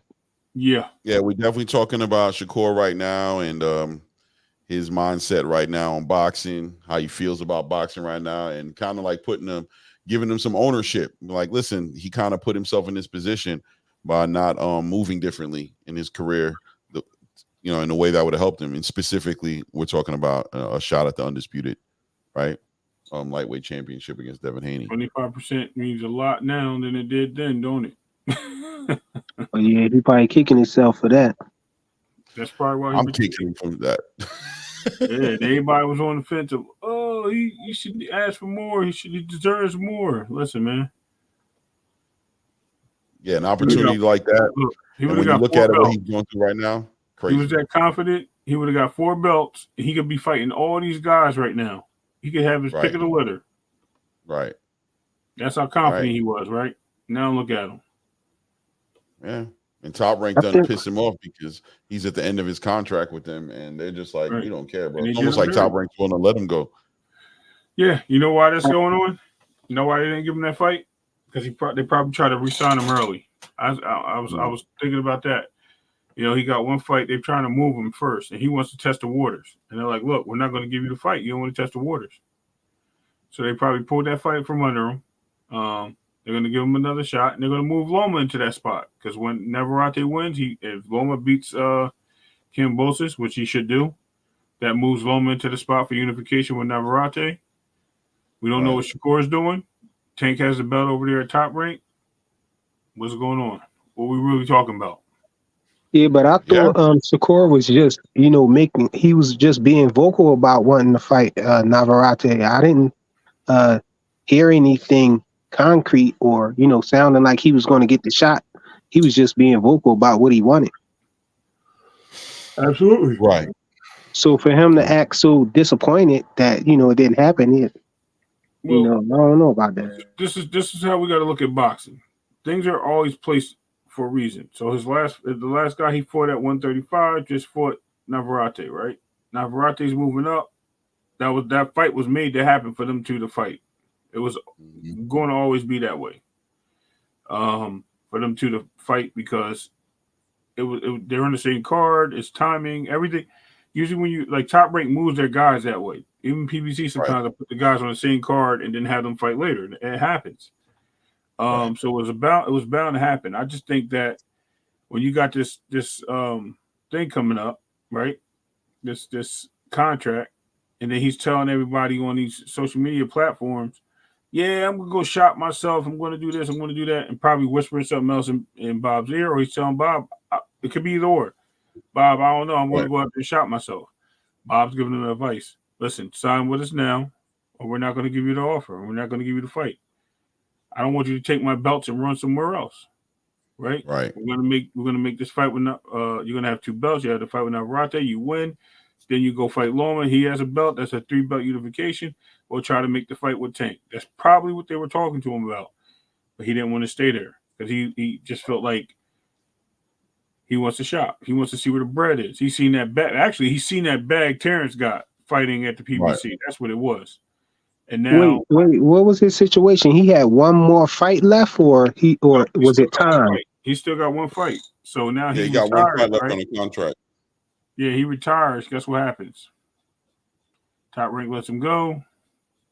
He can go sign wherever he wants. Or even if he drops his belt, he's champion in recession. I don't know if it works like that. If you retire, you still owe them a fight. I think when you come back, you still owe him a fight. I don't know. I said if they drop him from his contract because he retires. I didn't say that he didn't owe him. Oh, that would be stupid for them to do that. I don't think they would do that. We don't know that. We don't know. They did it with Floyd, even though he ended up buying himself out of contract, but he retired first, didn't he? Yeah, but they didn't just drop it. He still had to pay bread for it. It's okay, right. He had to spend the money. But what was the bread he paid? You talking about $75,000 or something like that? It was nothing like what he's making now. Look at it now. So you think this might be a strategy for him to get out of the contract and not have to fight? Either get out the contract or get the fight for a belt unification. That's what he wants. He wants a unification fight. Yeah, but we talking about the Bob father now, the boxing mafioso. Right. You know how to carry it. Bob he old school. You know how to carry it. He don't get pushed around as easily as it might look like. I understand. He ain't got too much room. He's so old right now. He's like, God, you can deal with my predecessor, with my the guy who's gonna take over after I'm gone. I ain't even trying to play with you like that, young bull. You know what I'm saying? But I wouldn't even fret though. I don't know why he, so upset. Whatever. Just let that play out. You got your WBC belt. Let Navarrete fight the boy for the what they fighting for, the WBO. Let Loma and Kambosos fight for the IBF. And y'all mixing it up. Nobody ducking, man. Right, but you know why they're upset? Frequent. You know why he's upset?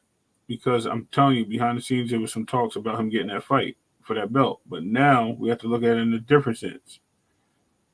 He gotta keep the same energy though. Remember he was talking all of that. He'd rather beat a champion and all of that. Now you want to fight for a vacant belt? Come on, keep that same energy, man. You should have took that 25%. Called out a champion for that belt, right? But hey, we can't. You're right. Let's put it that way. You're right. You make a good point. But at the end of the day, Shakur is entitled to feel the way he wants, and he's also entitled to pursue what he wants. Now, I think the belt spread out more is better to the unify than, hold on, air quotes again. Do the Devin Haney, have one belt and go get 3, because then people are not going to say you unify with one shot. Right. You know what I mean? It shows like the Earl Spence approach was really good. He went and tracked down 3 belts. He went for the 4th. He lost. Unfortunately, he didn't wrap that up. So, but that shows something. But guess who got that shot? Guess who got the belts in one shot? But nobody talks about that.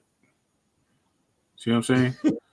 And guess who they want to get the belt? Guess who they want to get the belt in one shot? Boots. Nobody talks about that. So wait, they want Boots to get what belt with one shot? They want him to get a shot at Terrence Crawford and to become undisputed.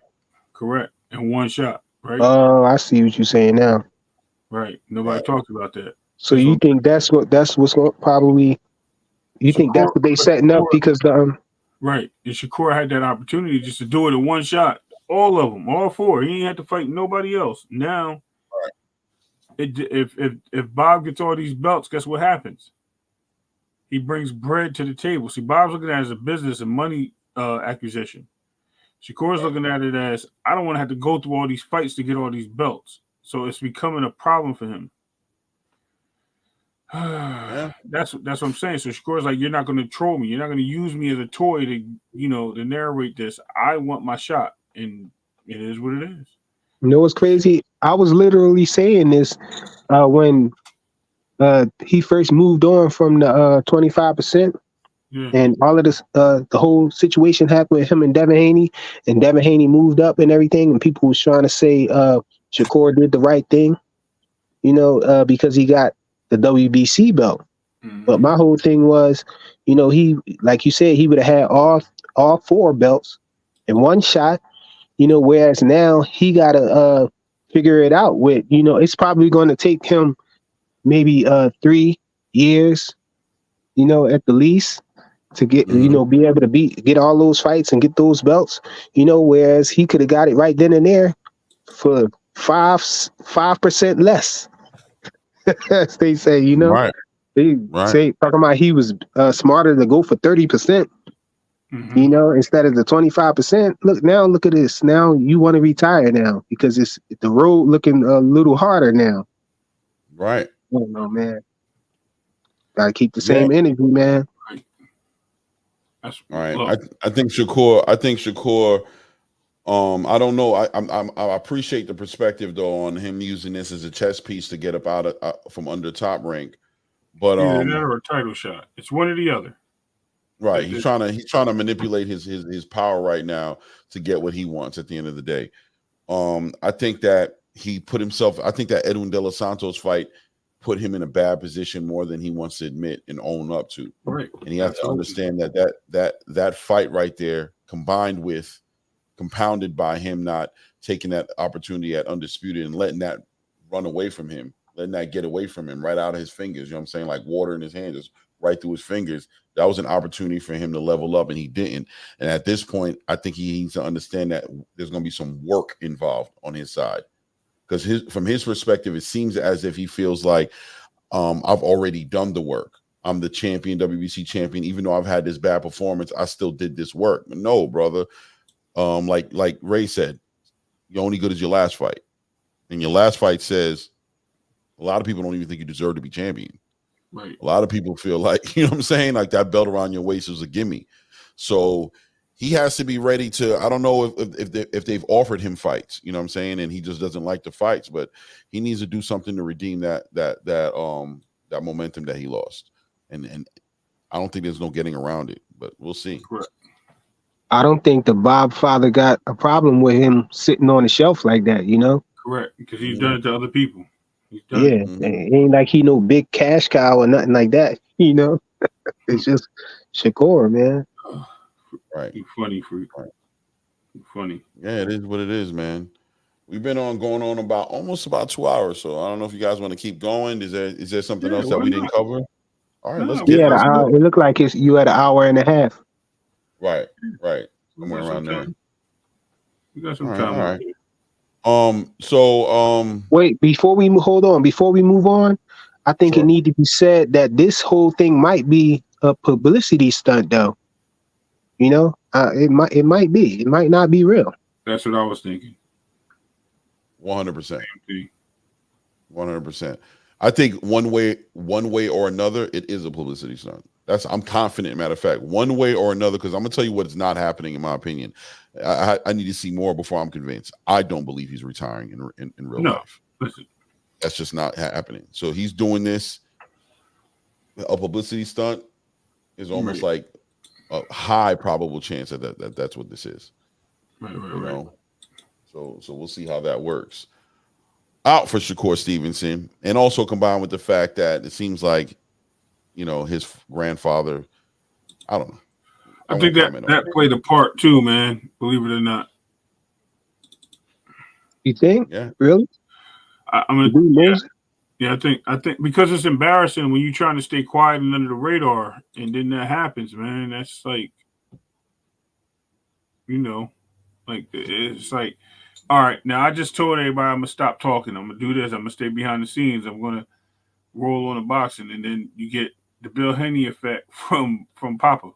Mm-hmm. You know what I mean? I'm not saying Bill Henney doing the wrong thing because they both believe they're promoting their fighters. There's nothing wrong with that. But what I'm saying is you get this and then it puts us out there, but then you're discrediting this guy that everybody seems to hate. And I thought it was crazy. I just like, yo, this is crazy. So here's what it is, man. Like at the end of the day, I don't hold nothing from these guys. I don't look to call it as what it is. Bro, at the end of the day, that's what it is. Yeah. I just roll like you guys. I think it's just a series of unfortunate events happening for Shakur Stevenson. I think the only way out of it is work. Work, Shakur. That's what you got to get ready to do. You got to do work. You got to redeem yourself. And the longer you sit out, I hope you don't let inactivity turn this into a bad situation for you. You know what I mean? Trying to play the TO game. Right. You know what I mean? Trying to show. Oh yeah, I forgot about that. He might be ducking that De La Santos rematch or something. Could be because that's the fight they wanted to make. People demanding that, man. He said he'll fight him and everything. Yeah, a lot of people wanted to make that fight. Yeah, a lot of people are calling for it and saying that that's the fight that needs to happen for Shakur. I think at management level too, that was a fight they were calling for. Can't be ducking no smoke, man. But what kind of nonsense are y'all talking about? Just say thank you, bro. Just say thank you and keep it moving. You know what it is. You know what it is. You know what it is, and you know what they're doing. It's probably him. It's probably Goofball. Hey, where the wrenches at in the chat, man? We need some wrench work done down in the chat. Somebody need to be hitting the head with that wrench real quick. Kyle, jump on this dude, bro. What's up, Kyle? Welcome to the chat, brother. Jump up here, Kyle. Respect, Kyle. Yeah. Put Kyle the link. Kyle be talking that science, brother. That situation is so y'all so weak for this situation because don't entertain it. Don't entertain it. Keep moving. I don't even get it. Y'all don't get juju, bro. That's bad juju right there. Yeah. Can I do this though? Don't even speak on it. Don't even speak on it. No. Okay. Yeah. Just don't get that. Don't do it. Don't do it. Yeah, don't get that attention. We know what it is. As soon as you dive down that rabbit hole, it's gonna keep getting deeper. Don't worry about it. Right. Because at the end of the day, opinions are opinions. You know what I'm saying? Yeah. Facts are facts, though. Right. And I don't think enough light is being shedded on the facts, and I don't know if it ever will be. But he said, "What we doing here? Come on up, man. Yeah. We'll tell you, Kyle. Jump up." But just know that if for 1 second living rent free in my head, brother. Yeah. Not at all, man. Yeah, don't even feed into it, man. Right. I think there's a lot of wishing that's the case, or feeling like if they were in the shoes, from where they see it at, maybe they think that's what it should be, but y'all don't know the truth. We starting to ride, trying to catch that train, man. Let's leave it alone. Let's miss this train for real. I want to talk about what we talking about. We talking about boxing. I don't care about none of that. Told you these YouTube streets is dangerous right now, and there's a lot of gun smoke out there. Leave them alone. Right. Later right now. Oh, all right. I got you. Right. Yeah, hop on, man. No doubt. Kyle. No, he said next time. For sure, Next Kyle. time. Appreciate you being here. So Teofimo and Jermaine Ortiz is what, next week, right? Oh, what's your cash at? What's your cash up, Clay? What's your cash at? Because he wanted to send something, but we ain't gotta you ain't put your cash. Yeah, I'm not monetized yet. I mean, I can give you my cash app, but I just wasn't really caught up on that right now. I do need to put it on there. Yeah, I do need to put it on there. You know what I'm saying? Salute, Kyle. It's cash. Kyle. Media. At the end of the day, that's what it is. It's about boxing. We don't care about all that. You know what I mean? Whose man is better? Pause. Like, that's all we care. Hear. Nobody want to hear that. Well, that's what. That's what this is about, man. And then as he said, she said, it's like high school, man, bro. At the end of the day, and I want to talk boxing, bro. That's all it's about. Right. At the end of the day, it's about boxing, man, and making great fights and watching great fights happen. You know what I mean? And finding out how great fights can happen if they're not happening. I think that's the most important thing. Remove that from the chat real quick. Here, remove that before somebody steal that and try to copy your thing. Okay. Yeah, take that down. Then have Kyle go to the back room, leave it in the private chat so he can grab it. What you mean somebody steal it? They'll because people be making fake cash apps and they'll take his picture and ask for stuff. Yeah, I've seen it happen before. Oh well, that's with anybody though, right? I know. Right. I don't think there's no getting around that. Yeah, I think it is what it is. I want to do. I'm telling you what it is. So go do you. Yeah. Yeah, I would do it in the private chat. Did I miss the Keith Thurman oh yeah, you missed it. Tzyu talks? No, we talked about it. Yeah, we talked about it. Late dinner. Yeah, you were a little late on that one. I mean, if you got some comments on it, you can comment on it if you want. Yeah. You know what I mean? Yo, so speaking of crazy things, frequent had a couple victories today. It's like, man, it's like, all right, frequent doing this thing. But I'm gonna be honest with you, those arguments in real time are not, they're easy arguments because people are going to, what people are doing is they're choosing to push certain narratives and they're choosing to call other narratives purposefully pushed narratives, right? Like they're going to call you out and say you're a Devin Haney fan and you only say that because you're a Devin Haney fan, but their whole argument is based off of a Gervonta Tank Davis fan rhetoric. So next time nobody's going to buy it. So next time they call me a Devin Haney fan, this is going to be what they say. You're a Devin Haney fanboy. Look at that. Yeah. I'm not a Haney. I'm Haney's clan when you want me to be, but any other time I'm not. So stop calling me that. Yo, how you switch your logo in real time like that? I was trying to do it when you was talking about it. I couldn't switch mine. Oh man, I guess you got to put me in the back room or something. I don't know. You can do it. See your little screen you see your screen on the side at the bottom? I'm on a phone actually. Oh yeah, you can't do it. I don't know. Probably got to go to the back. Yeah, that's what I think. You got to put me in the back or something. You better go buy a Chromebook, bro. It's easy. Yeah, wifey got a Chromebook actually. Oh yeah. Hey, there you go. I don't want to take over her stuff though. Yeah. No, because your Chromebook connect. If you got an Android phone or Google phone, anything with Google, it connects. Everything connects to each other. Oh, I got a Android phone. Yeah, there you go. All you gotta do is log in with your account. Everything connects. It's one thing. Your internet, everything. Oh, you talking about as far as my phone stuff being connected to the Chromebook, you mean? Yeah, not everything. Yeah, I know that. What you want to connect to it, just like that. Accounts just open up because it's connected to the same Google account. But it is what it is. You can block it. You know what I mean? You have restrictions and stuff, but that's about it. All right, let's get back to these scraps, as Kyle said. We got a good fight coming up. We already talked about Conor Ben. You know we got to bring it back up because it's getting closer to that Thursday. Right. Getting closer to that Thursday. Be honest about that. Let me see. Is it next Thursday or is it the following Thursday? It's coming up next week. I wanted to talk a little bit about that Tim Tzyu and Thurman fight. But we'll revisit that. Let's go ahead and talk about that. Go ahead. Yeah. It seemed like it's for nothing, like for no belt. I'm wondering what does Tim Tzyu get out of it, and what does Keith Thurman get out of it? You know, if Keith Thurman wins this fight, then what? You don't get no belt. You don't want to move up to. Yeah, you beat somebody from 154, and you don't want to go to 154. You want to stay at 147, but you don't want to fight Boots. Like, what's going on? And then, yeah, if Tim Tzyu loses, he still keeps his belt, but then he looking crazy because he lost to somebody. You know, I don't know. I just think that's a dumb fight, man. Real stupid fight. It's a showcase fight. That's why I said this is something that should have been on like a regular program or undercard. I just said all this. So Tim Tzયુ's an up and coming guy. We know that they're building him just like they built Canelo. They try to put him with the best fighters, whatever. However, they're trying to put him in a position so he becomes the face of boxing at some point. Matchmaking him against somebody like Keith Thurman. What happens?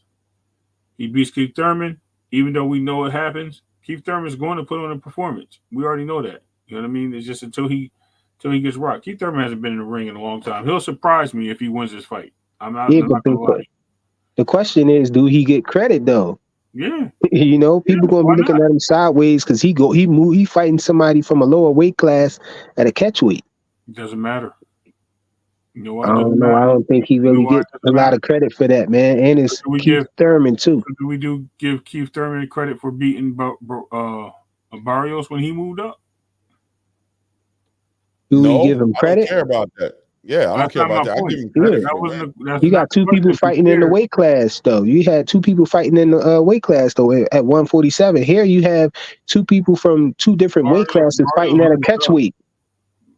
Yeah, Barrios moved up to stay there, though, but he moved up to 147. So you said it's a catch weight, right? The catch weight is 152. 152 is still a weigh-in at 154, so it's still a 154 sanctioned fight. It's just not for the belts because it's not at 154. Because he's not ranked. Because he's not ranked in the system for the WBO to get a shot at the title. Right. So that's why you think it is? I thought it was because it's a catch weight. Yeah, no, but it's only a catch weight, so it's not a fight in the weight class. Because if it's a fight in the weight class, then the belt would have to be on the line. Exactly. Oh, so then after this fight, Keith Thurman is going to be fighting at 154. Oh, it kind of makes sense. I guess if he's trying to move up to 154. Right, and he'll get in the ranking. So if he does well, if he wins, he'll get in the rankings. Right. It's something to talk about. That's a rematch waiting to happen, maybe. You never know. Right. Okay, yeah, that sound a little better. You got a couple other guys up there who came from 147. You got Danny Garcia up there. He probably want to fight Keith Thurman again. I think Danny Garcia's at 160. He at 160. No, he at 154. I'm about to tell you right now. I know he didn't move up again. He definitely didn't move up again. He has some sanctions at 154. I don't see him in there. I think he's at he's at 160, but I don't even see him in there. So I know he moved up because he's not ranked in. Looking now, yeah, he's not ranked at all. I thought he moved up one time after the Errol Spence fight. He took a fight and it didn't happen. It was supposed to happen with the card that the night Devin fought, and they moved the card a week back or whatever, and Floyd gave him that week. Remember? Who was it? El Rayo, and he fought and he knocked out Colbert again. Yeah. So you want to know who's the headliner? Oh yeah, Danny Garcia, ranked number 6 in the 160 WBA. There you go. Okay. Dang, I ain't know that. I ain't know he moved up again. Yeah. I think that the card is suspect, man. It just is what it is. Not the card, the headliner. And look, the card is a good card in my opinion. Look at this. I like the card. Like the card, but it's the headliner, man. The headliner, it just is a telling headliner. It says something went wrong. You know what I mean? The headliner says something happened. I don't know what happened. I don't know exactly what happened, but the headliner says something happened. Right. And PBC did the best they could with what they had in front of them and what they could use to make up for whatever happened. D. Griff says it's his hope that that Keith Thurman knocks Tim clean out. Now, let me tell you something right now. If Keith Thurman knocks Tim Tzyu out, that's going to send a rift through the whole division. Yes, it will. That's what I said. Mess that whole division up, because now he's a champion who's been knocked out, and he's still a champion because it was a catchweight fight. I mean, it will just discredit the whole entire. Bro, that's a fairy tale, bro. That's a fairy tale. And you know what would be bad? Why is it a fairy tale? You don't think Keith Thurman could do it? He can. If he couldn't knock Barrios out, man, come on. He ain't knocking no Tim Tzyu out, man. If he knocked Tim Tzyu out, then Tim Tzyu ain't who they been saying he is then. Well, so to your point, so here's a counter to you, Frequent. So you always talk about how Devin Haney didn't have weight at 135. How do we know Keith Thurman didn't have his power at 147? He moves to 154 and gets his power back. So that's why I always be like, yo. You think he was having a hard time making weight? Who? We don't know that. I don't know. I'm not making that. Listen. Wait, hold on. Shout out to Low Nose Boxing. Oh, he pulled right up. Yo, Claymore, salute, brother. Salute, family. Salute, man. Appreciate you coming through, man. Yo. So, I just want to jump on briefly, man, just to piggyback off what the gentleman said, man. One thing I learned about the sport of boxing, I don't do triangle theories, bro. I don't do triangle. What I mean by that is just because somebody didn't knock out somebody don't mean they can't knock out somebody. Because Tim Tzyu is the kind of person that he's going to commit to everything. Being that he's going to commit, he could possibly, and I'm not saying I'm picking Thurman. I'm not saying that.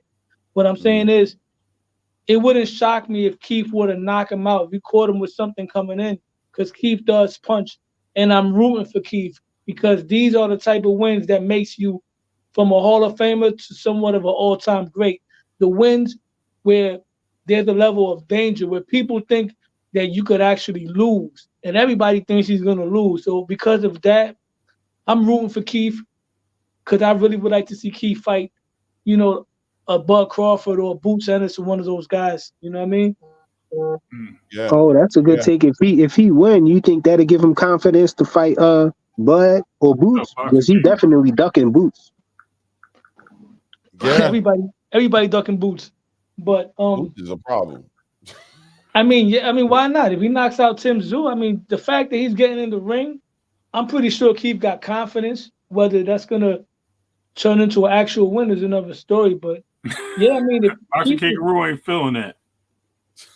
If Keith beats Kasazu, man, why not bring on Tim Tzyu? Yeah. Tim Tzyu, right? Tim Tzyu, he probably can beat Kasazu right now. I think. No, I'm just messing with you, Lo. I got you, brother. I know what you mean. You know what? I actually picked Keith Thurman against Kasazu prime for prime, though. Oh, you know what? Okay. I would. Okay. Yeah, I could rock with that. People forget good. about Keith, man. They forget about Keith, like the Roy Jones said. Y'all must have forgot who Keith was, man. Keith was that guy, man, in the welterweight division, and only loss he has is against Manny Pacquiao. Y'all got to stop playing like. Wait, how old is Keith Thurman? Keith Thurman ain't that old, bro. Is he? 36. Oh, he is. Oh, okay. 35 with inactivity on top of that. 35 with gaining weight and stuff because you could take a layoff and take care of your body, but for me, the Danny Garcia fight, even though Keith won that fight, Danny Garcia ruined him, bro. Because when he had him on the ropes, when he was letting them body shots off and Keith was covering them, those are the shots that shattered his elbow, put him on the shelf, and ever since then, Keith Thurman been injury prone. Mm-hmm. I would rather see Danny versus Keith rematch, if you ask me. That would be my preference. That'd be a good fight. Yeah. That's why I mentioned it, but you talking about he all the way at 160. I know Keith Thurman ain't going up there. No. To 160. But I was gonna say, y'all think he been weak to the body, or y'all think this is just something that just occurred? Because he definitely weak to the body, man. Yeah. That's why I said I think it'll stop in the 6. With Tim Tzyu knocking him out in the 6, but I think it'll be a good fight. I think it'll be entertaining. I'm telling you. I think we'll get a good showing from Keith, but he gets dropped and they stop the fight. Yeah, I could see that. I wouldn't say he's weak to the body. He did show vulnerability, but I got to give him his props because he took some big shots to the body when he could have went down. He sucked it up. He stood on his feet, survived. But realistically, if you ask me, bet money, which I don't, I would bet money on Tim Tszyu by but I'd say late round stoppage to the body. Mm-hmm. It could possibly be earlier because, like I said, I don't know what kind of Keith we're gonna get after the layoff. Right. That's my thing. He one fight in 4 years. That hurts. Yeah, the Barrios win did age it did age well because he dominated back with the exception of that little body shot he got hit with. Right. He beat Barrios with the exception of that he didn't stop him. He beat him more dominant than Tank did as far as he wasn't behind on points. He won almost every round. Tank was behind on points, or at least it was close up to the knockout. Okay. And what actually got me too low is that like as far as like I said, maybe Thurman carries that weight up because he's a bigger dude. We've seen him out of shape, about 210 pounds walking around. So he just got back into shape. He's in boxing form and he's at 154. That's a big weight drop. But maybe that power carries when he rehydrates. We're looking at a 165, 170 Keith Thurman in that ring with a 170, like the pretty even size of what I'm saying, walk around. And these guys, have a good fight. We don't know at the end of the day, you know what I mean? But, I'll take a chance on both of them. If I had to bet, I'm betting 6-round knockout Tzyu, and I'll take the distance with Keith Thurman. That's what I would do. I still think it's something weird about this fight, though, man. Something weird about this whole thing, man. It's definitely. Hold on one second. The Boxing Kangaroo says you got the most active fighter in boxing versus the most inactive fighter. Pretty easy to see who's winning. I think that's a fair assessment, man. Yeah, and I think that's true. The most active fighter in Tim Tszyu and the most inactive fighter in Keith Thurman. This fight does not make sense, but it is what it is. That's what I was gonna say. It's something not right about it, man. You got Bud and Spence. Bud supposedly walking away from the Spence fight, and then you got that in limbo because he was supposed to fight Tim Tszyu. From what I was hearing at first, we was hearing that, and now it's Thurman. So it's like I don't know. Yeah. I didn't understand that either, but now I see why they did it. But I really do see Tim winning because. Why you think they did it? You said you see why they did it. Yeah, I see why they did it. The reason why they did it, at the end of the day, they got that deal with Canelo Alvarez, right? They want to give Canelo his next 2 fights. Canelo obviously is not going for David Benavidez. So they're like, you know what, bud, we're going to do something for you. We're going to give you what you want, and we're going to give Canelo what he wants. So Bud wants to go out on a bang. And like I said, Canelo's not trying. He doesn't look like he's trying to fight David Benavidez anytime soon. I believe he'll fight him one day. I don't think he don't want to fight him now though. So they're gonna do that. So you think they about to feed? So you think they about to feed Bud to Canelo, bro? I wouldn't say that's what it would be though. I wouldn't say feed him because Bud gonna retire after that anyway. Yeah, but he gonna get retired. Like he better leave Canelo alone, bro. That's too big for him, man. But that fight is not going to be one-sided. If Bud were to pull it off, I'm going to wait. Hold on. How many weight classes he going up for Canelo? 3 weight classes. 3. Come on, bro. Come on now. 3 weight classes. He moving up, and it's Canelo. Yeah, that's a problem. Here's my thing with that. Canelo. Now, I was having a debate with somebody before, right? He was telling me nobody was calling for Andre Ward and Floyd, and I agree, right? If this was the Roy Jones era, the James Toney era, the Andre Ward era, I would say hell no. But all due respect, as great as Canelo Alvarez is, he's not those guys. And not that I'm knocking him. What I'm saying is Canelo started at a smaller weight class.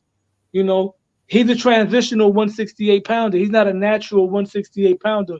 So Bud does have a shot if he can carry his speed and athleticism up to that weight class if he can. If it slows him down, then Canelo been up there for a while. He's acclimated to the weight class, man. Terrence Crawford jumping up 1, 2, 3. He going bro. I just don't see it. Canelo's been to 160, 175. So hey Clay, you got to get that. You got to get that clip with Mr. T. When like, what do you predict for this fight? Yeah. Well, if anybody can do it, that's what's going to happen, bro. We need Mr. T out here. If any fighter can do it, man. Bud Crawford is the best. I mean, I got to give Bud Crawford his props, and I'm gonna give him his props now. Terrence Crawford is the most dominant, most consistent fighter I've seen since Floyd Mayweather in his way. For one, he beats everybody the same. People were criticizing his competition. He beats them all dominantly. When he stepped up against Sean Porter, we seen what he did. When he stepped up against Errol Spence, we seen what he did. The guy doesn't have no hiccups. He steps his game up because when he fought Errol, that was the best I've ever seen his defense. Because at first, to me, I was a little critical of his defense because he could get a little reckless sometimes. Mm-hmm. And Bud Crawford made a believer out of me, man. He's definitely he made a believer out of all of us. I think, man. We gotta give Bud his flowers, man. But the problem is, we might be dropping him down on him, man. Low. Matter of fact, wait, hold on. As long as Bud wants this fight and believes he can win this fight, I gotta give him the benefit of the doubt because at the end of the day, he's a great fighter. He's not being fed to anybody because this is what he's asking for. This is what he's pushing for. I believe the fight is a 50-50 fight. You know what I'm saying? I know everybody wants to give it to Canelo, but I think Bud is just one of those special fighters, generational talents that just doesn't fall underneath, doesn't check the boxes like everybody else would moving 3-weight classes. It's okay. And I love the fact that, you know, Frequent and, you know, other people, even Ray Davis kind of feels the same way about it, that this is a tall order for Bud and they don't expect success to come out of this. But that's what makes this an amazing fight and an interesting fight. And if Bud pulls this off and does get this win, there'll be no denying. Everybody will have to bend the knee and just give this man the respect that he deserves, not just as a 2-time undisputed champion in the 4-belt era, but as one of the greatest fighters of that ever boxed in boxing. One of them. No, look, Bud already got that, bro. He already got that. He don't need to do that. He already got that. Let me give you this whole scenario. I'm gonna give you 2 points here. One, I want everybody to think about this, and y'all can answer if y'all want in the chat. Lord, this is really a question for you. That's your important fight. Daddy doesn't throw in the towel. That goes 12 rounds. Who wins that fight? Bud, absolutely. I watched that fight. What was the score? What did the scorecard say? Who was up? I don't know what the scorecard said, but I know as far as me watching that fight, I forgot. I didn't score it as far as my points, but I had Bud ahead. People were saying that they thought they had Porter was. I disagree with that. I thought Bud was ahead on the cards by like 2 rounds. Bro, we was mad about that stoppage, right. But I think he was going to stop him anyway. Bud definitely was going to stop him. Okay, but that's it. Let's take the stop it. Let's take his daddy's towel out, and let's see what happens. If he stops him, he stops him. I'm just saying. Let's say it goes 12 rounds. That's just that's a would have, could have, should have. We're just playing the game. I think Bud would have won. Okay, fair enough. Okay, fair. All right, now let's do this one. If Canelo hits Bud with the same shots and the same authority that Sean Porter was hitting Bud in that whole first 10 rounds, does he make it out of that fight? You never know. Sometimes a guy could gain weight and their punch resistance gets better, because let's not forget Mikey Garcia got dropped by Rocky Martinez. So everybody thought that Errol Spence was going to quote unquote put him in the dirt. Errol Spence hit him with everything but the kitchen sink. Sometimes fighters punch resistance get better. Let's not forget Miguel Cotto. Miguel Cotto was getting dropped at 140 by smaller guys. And when he fought Canelo, he took Canelo's best shots. Yeah. So, well, look at Earl's situation where he just came out that car accident in like a 1.5 year layoff. So I'm not gonna. I'll exit that analogy. Not disrespectful to you, but I'm just saying I just think that was a little play. But as far as Miguel Cotto, I can see that. Okay, that's a good point. When people gain weight, sometimes their punch resistance gets better. But don't get me wrong. If you ask me to bet, do I think Bud Crawford gets hit? If Canelo hits him, does he get hurt with a big shot from Canelo? Absolutely. Right. And I never said I was picking Bud Crawford to win. I'm picking Canelo to win. But I believe Crawford could give him one of the best fights he's ever had. So, last question. If they fight, who's got the better handling on protein? Pause. Frequent. Snack or tainted tacos? Who we got? Snack, bro. All day. Okay. Oh, hold on. No, man. The juice crew, bro. Renoso in the gang, bro. What I will say is this about both of them. Yeah, I'm having fun with this one. That's all. No, we're good. I think Canelo, even though he's not in this fight, he's not the slicker fighter, because he's slick in his way. He's not the slicker fighter. I will go on the limb to say that over the years, I'm more impressed with Canelo's defense than Bud's defense. Mm-hmm. He's been moving his weight. Pause. I think that's a good. I think that's a. I think that assessment. Canelo got better head movement than Buck Crawford, right. but he uses it. Right. He's been working. He's been. I can't even say it because it don't come out right. I can rock with that. Pause. Man, I want to be clear though. Bud don't have to do anything else in my book. I think that Bud is pound for pound number one. He's 2-time undisputed, bro. Like I don't think Bud needs to prove anything else no more. You know, he already proved he the best. I think he the best of this era right now. Well, I can't say this era, but he's I got you. Yeah, I can't say, you know, he the best of the era because, you know. For me, if it's not Canelo, bro, I want to see Boots Anderson because every great fighter has given the young lion an opportunity, whether it turns out good for them or not. Chavez gave Oscar De La Hoya the opportunity. You know what I'm saying? Manny Pacquiao gave Thurman, even though Thurman was a champ, but Manny Pacquiao gave him the opportunity to fight him. You know, Duran fought Davey Moore. And a lot of times it doesn't turn out good for the old head. And sometimes it does. Sugar Ray gave Terry Norris that opportunity to snatch the throne. So I believe that Jerron Ennis deserves that opportunity. And as much as they want to downplay him and say that it's not a big fight, I disagree. My casual friends all know who Jerron Ennis is. They be like, yo, when is he going to fight Jerron Ennis? They don't know who Tim Tzyu is. They know who Jerron Ennis is as far as my neighborhood, you know, the urban community.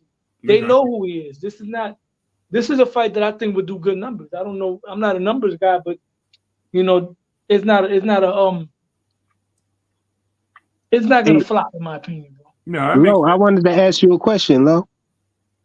Do you know of anybody in history that moved up 3 weight classes and won? Yeah. Jumped 3 weight classes and won? In the first fight. Yep. No. But who? Henry Armstrong. Henry Armstrong moved up 3 weight classes and beat the champion? I believe he was featherweight and moved to welterweight. I'm not. It's something like that. Yeah. Wow. I know guys moved up too. Guys done moved 2 weight classes before, but you know, even Duran, when Duran moved up from lightweight to welterweight to beat Ray Leonard, even Duran had a few acclamation fights in between on the way up before he fought Sugar Ray Leonard. Yeah, that's what I mean. Not just cold turkey. You know what I mean? He didn't just even go Sugar straight Shane up. Mosby, before he fought Oscar, he had about 2 fights at 147, and then he fought Oscar. Roy Jones moved up to heavyweight, but you know that was a strategic move because the heavyweight that he fought wasn't really, you know, he wasn't right. one of the guys that I grew up watching. He had the Buster Douglas win. I wouldn't even say that. Buster Douglas wiped the floor with that guy. Buster Douglas was what happened with John Ruiz, that wouldn't have happened to Buster Douglas from the Mike Tyson night. That Buster Douglas was a very skilled fighter. I don't think anybody could beat Buster Douglas that night. No, Buster Douglas had all the skills in the world, bro. He just didn't have the discipline. Right. I'm convinced that it's no way that you can move up 3 weight classes and not acclimate to the weight division and not just be getting fed to him, bro. He can't. He ain't gonna be used to that. It's no way that he's gonna be able to prepare himself in the time frame of a regular fight, you know, to move up 3 weight classes. You know, that's crazy. Listen, the way science works and nutritionists work today, you can't put anything past anybody. I mean, it's boxing, unfortunately.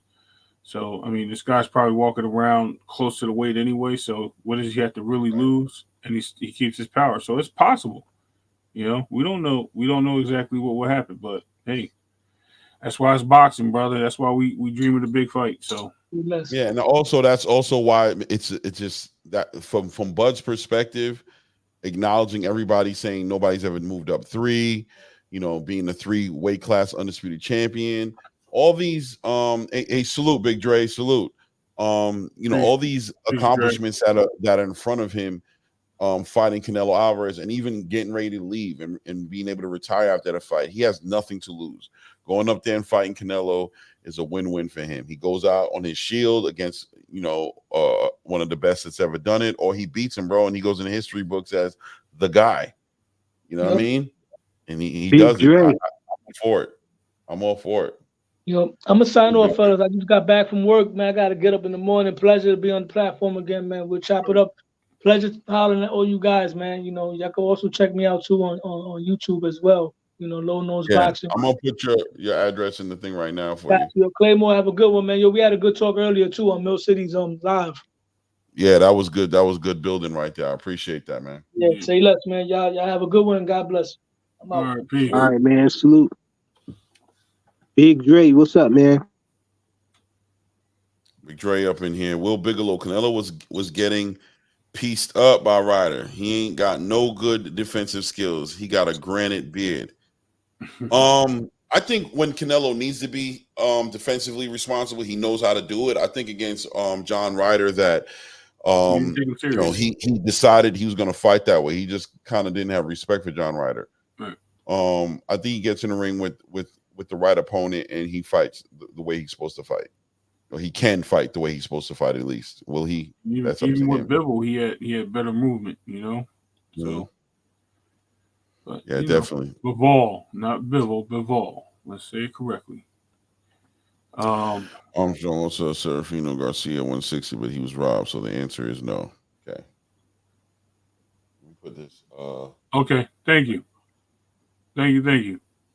Yeah. Shout out to the chat. Shout out to the community for being very knowledgeable. No, hey, listen, history. I just know he moved up 3 weight classes to make that fight. That's all. Yeah. I didn't know that. Don't ask me why I knew that. Boxing Kangaroo, where you go, man? We're gonna talk about this. You got 2 Australians coming up, man. Got Cambosis and Loma at home, and you got Tzyu in the States. You got it going on over there in Australia. Pause. I don't know, man. I'm kind of feeling like Cambosis might do another upset job on him. I said, don't tell Claymore that. I called that 4 times already. I ain't hearing that. I ain't hearing that. He ain't buying it. I ain't hearing that, bro. I just don't believe it, man. I'm not sold on the Cambosis show. Listen, the guy can fight, man. Y'all just don't see it. Listen. That Maxie Hughes, what did we just talk about? Again, you're only as good as your last fight. Right. So when Tio lost, when Tio lost to Cambosis, what happened? Cambosis was the baddest man on the planet. Oh shoot! Not to me. I'm just saying. Hey, I'm just saying. They trying to crap on Cambosis, man. Right. You know what I mean? Nah, Cambosis was never that guy to me. He ain't had no losses though. He ain't had no losses when he beat Tio.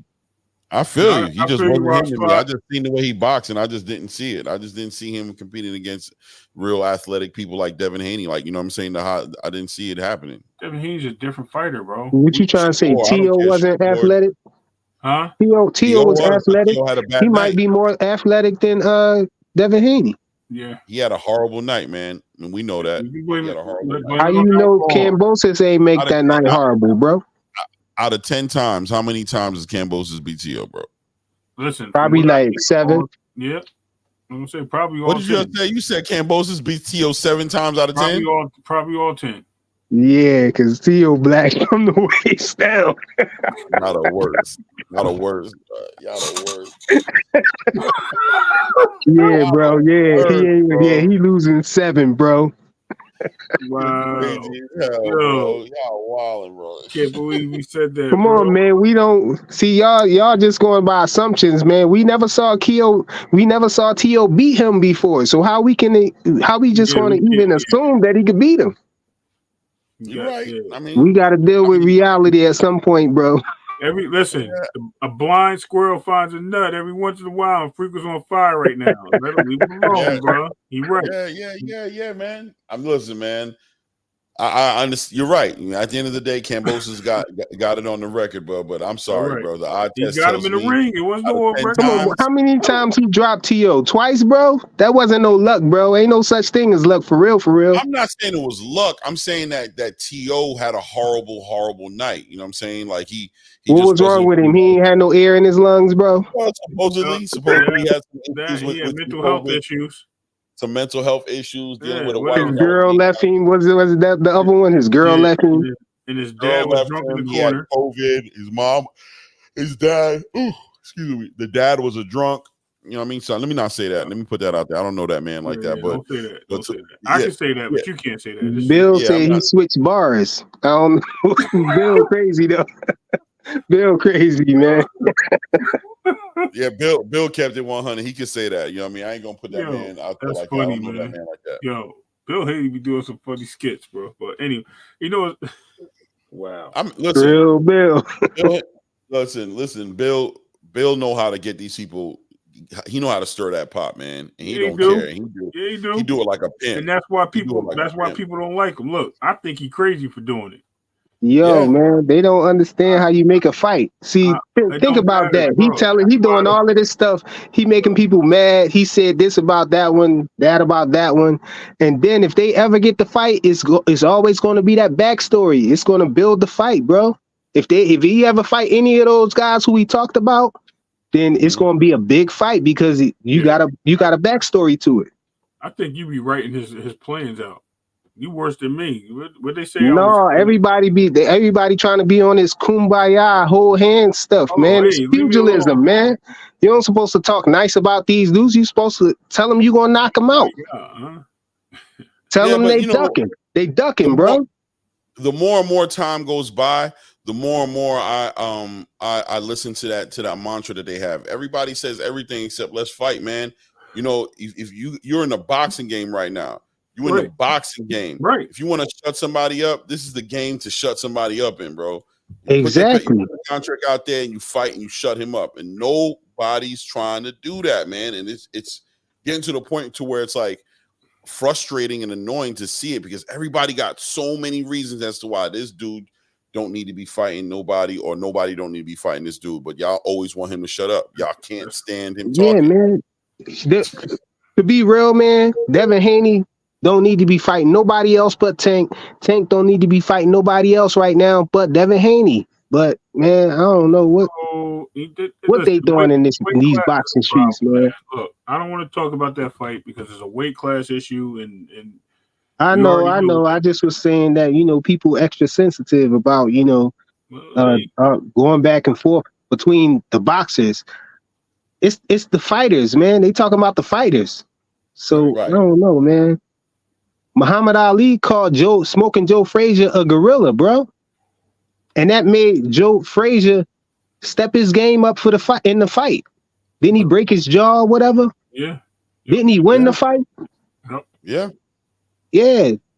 Bill came out and said, tank, tank, tank, tank, tank. Somebody punched me in my mouth and make me stop. Right.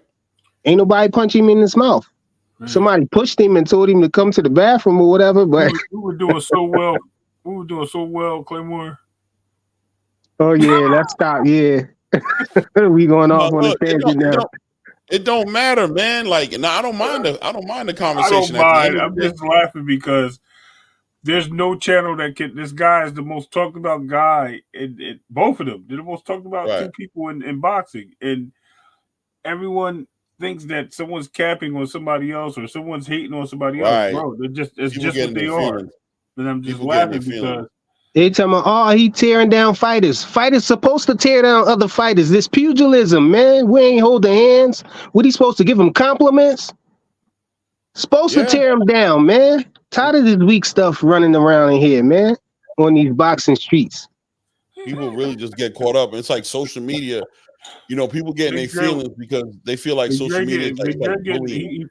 Tell him, Big Dre, let him know you feeling kind of saucy with the way he's coming at Tank right now. I don't blame you. These Tank fans are soft out here, man. They cry about everything, man. Y'all stop crying, man. Get y'all fighter in the ring with our fighter. Let's see what's going to happen. Yeah. Look, bro. Oh, he too big. Oh, no, our man is too small. Stop all the small talk. Let's get it. I ain't never hear him rant like this. No, let him go, bro. This is his moment, bro. We need to get to it, man. We need to see these fights. Stop complaining. Stop talking. They leaking information about how much somebody weigh at the fight. Stop being scared. All that nervous energy, man. Talk to him. Talk to him. You know what I'm saying? You know what I mean? This is the platform. This is this is the platform for it to happen on, because not too many platforms is going to let it happen. They ain't going to let the conversation be what the conversation is supposed to be, which is at the end of the day, what are they talking about? That's what I'm talking about. Davis, Baltimore's fakest champion of all time, Reggie Belt holder, Smoothie King holding that Reggie Belt on their show, but belts don't matter. Facts. Wow. Man. Oh my. I just want to see the fight, man. That's all. I know, Frequent. I'm just messing with you, man. You know. Nah, bro, Frequent. Look, listen, bro. This is your home, bro. This is where you're gonna be able to do that all day. You heard? You're gonna be able to do that all day over here. Funny. Period. Yeah. You know what I'm saying? Hold on, for you, Frequent. close your eyes, Big Dre, because I gotta change it. Look, I gotta change it. Watch this. I gotta change it. Hold on. It went to the wrong one on him. I know. I'm changing it. Watch. I'm gonna change it on the fly. Watch. Yeah. What did he say? Devin would probably rehydrate to 170 in the fight at 140 against Tank. Listen, D Griff. So what? So what? Exactly. So what? It's legal. Stop crying. That's Big Dre. That's why the fight ain't gonna happen. That one right there on the screen. Because y'all scared, man. Y'all talking the fight down. Y'all trying to send Devin Haney all the way up to 147 to fight Boots. And now recently with this slapped and took his shoes stuff, y'all trying to send him all the way to 154. You're trying to send him far as y'all could away from Tank. Woo! Come on, man. Right now. Straight up. This is the frequent fly y'all don't get to hear because y'all always muting him and throwing him in the back rooms. Y'all don't get to hear this. Yeah, this is the reality of the situation. This is what we talking about. What he's talking about, I completely co-sign, because at the end of the day, damn the excuses. Damn the excuses, man. We ain't trying to hear the excuses. We here to see fights. Y'all act like Devin Haney's the first person to ever rehydrate to something. Y'all act like this is the first of its kind. Like this ain't been boxing forever. Since when are we sitting here complaining about these things to the point to where these fights can't be made? And I'm always going to also say this. I don't believe Gervonta Davis is subscribing to the same thing that you guys are subscribing to. I think y'all need to get out Gervonta's way and let him make history. Let me shoot. You know what? Floyd was holding him back, stopping him from fighting Loma. Now he got Floyd out. He moved Floyd out the way. Now y'all in the way. I just heard Get out the way, bro. Somebody say that he was being coordinated, choreographed. Oh no, I don't.